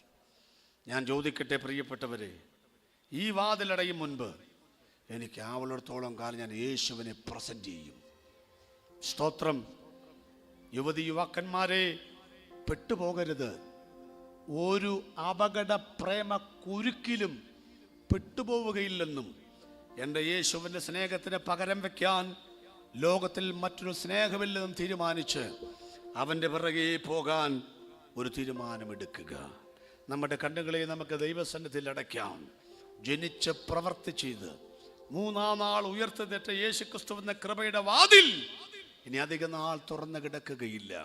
അതുകൊണ്ട് യേശുവിന്റെ കാഹളം ധ്വനിക്കാറായി. നോഹയുടെ കാലഘട്ടത്തിൽ സംഭവിച്ച പാപത്തിനെ വെല്ലാൻ ഇനി ഒരു പാപമില്ല ലോകത്തിൽ. തെറ്റായ വിവാഹങ്ങൾ നടക്കുന്നു, ഡിവോഴ്സ് നടക്കുന്നു. സ്വവർഗരതി ആത്മീകവൽക്കരിച്ചുകൊണ്ട് ക്രൈസ്തവ നേതാക്കന്മാർ പോലും രംഗത്ത് വരുന്നു. റോമാലേഖനം പറഞ്ഞ സകലവും ഇവിടെ സംഭവിക്കുന്നത് കൊണ്ട് ഉറപ്പിച്ചു പറയുന്നു, ഈ കാലം അധികം നീളുകയില്ല. ഇനിയും ഇത് മുന്നോട്ട് പോവുകയില്ല. കർത്താവ് താൻ ഗംഭീരനാദത്തോടും പ്രധാന ദൂതന്റെ ശബ്ദത്തോടും ദൈവത്തിന്റെ കാഹളം വരാൻ നേരമായി. ഞങ്ങളെ സ്നേഹിക്കുന്ന ഞങ്ങളുടെ സ്വർഗസ്ഥ പിതാവേ, ഈ സുവിശേഷ മഹായോഗത്തിന്റെ 5-ാമത്തെ രാത്രി ഞങ്ങൾ പറയുന്നു, നോഹയുടെ കാലം പോലെ തന്നെ മനുഷ്യപുത്രന്റെ വരവുമാകും. വാതിലടയും മുൻപ് കൃപയാൽ ഞങ്ങൾക്ക് പ്രവേശിക്കുവാൻ അവസരം തന്ന ദൈവകൃപയ്ക്ക് വേണ്ടി ഞങ്ങൾ നന്ദി പറയുന്നു. ഈ രാത്രി ആശീർവാദം പറയുന്നതിന് മുൻപ്, ഈ പാട്ട് തീരും മുൻപ്, യേശുവേ കൃപയാകുന്ന പേടകത്തിൽ കടക്കാൻ ഞങ്ങളെ കർത്താവ് സഹായിക്കണമെന്ന് പ്രാർത്ഥിക്കുന്നു. നോഹ എന്താണോ പ്രസംഗിച്ചത് അത് ആരവിശ്വസിച്ചാലും നോഹ പ്രസംഗിച്ചത് സംഭവിച്ചു. ദൈവനെ നീതി പ്രസംഗിയായി കണക്കിട്ടെങ്കിൽ ഞങ്ങൾ പറയുന്നത്, ഞങ്ങൾ പ്രാർത്ഥിക്കുന്നത്, ഞങ്ങൾ പ്രസംഗിച്ചത്, ഞങ്ങൾ വിശ്വസിക്കുക സംഭവിക്കുമെന്നുള്ളതിനാൽ ഉയരപ്പിൽ അരരാപ്പിൽ നിത്യതയിൽ ഒരുമിച്ച് കാണാമെന്ന പ്രത്യാശയോടെ ഇന്ന് രാത്രി ഞങ്ങൾ പിരിയുകയാണ്. കർത്താവ് ഞങ്ങളുടെ പ്രാർത്ഥനയ്ക്കായി സ്തോത്രം ചെയ്യുന്നു. യേശുക്രിസ്തുവിന്റെ വിലയേറിയ നാമത്തിൽ തന്നെ.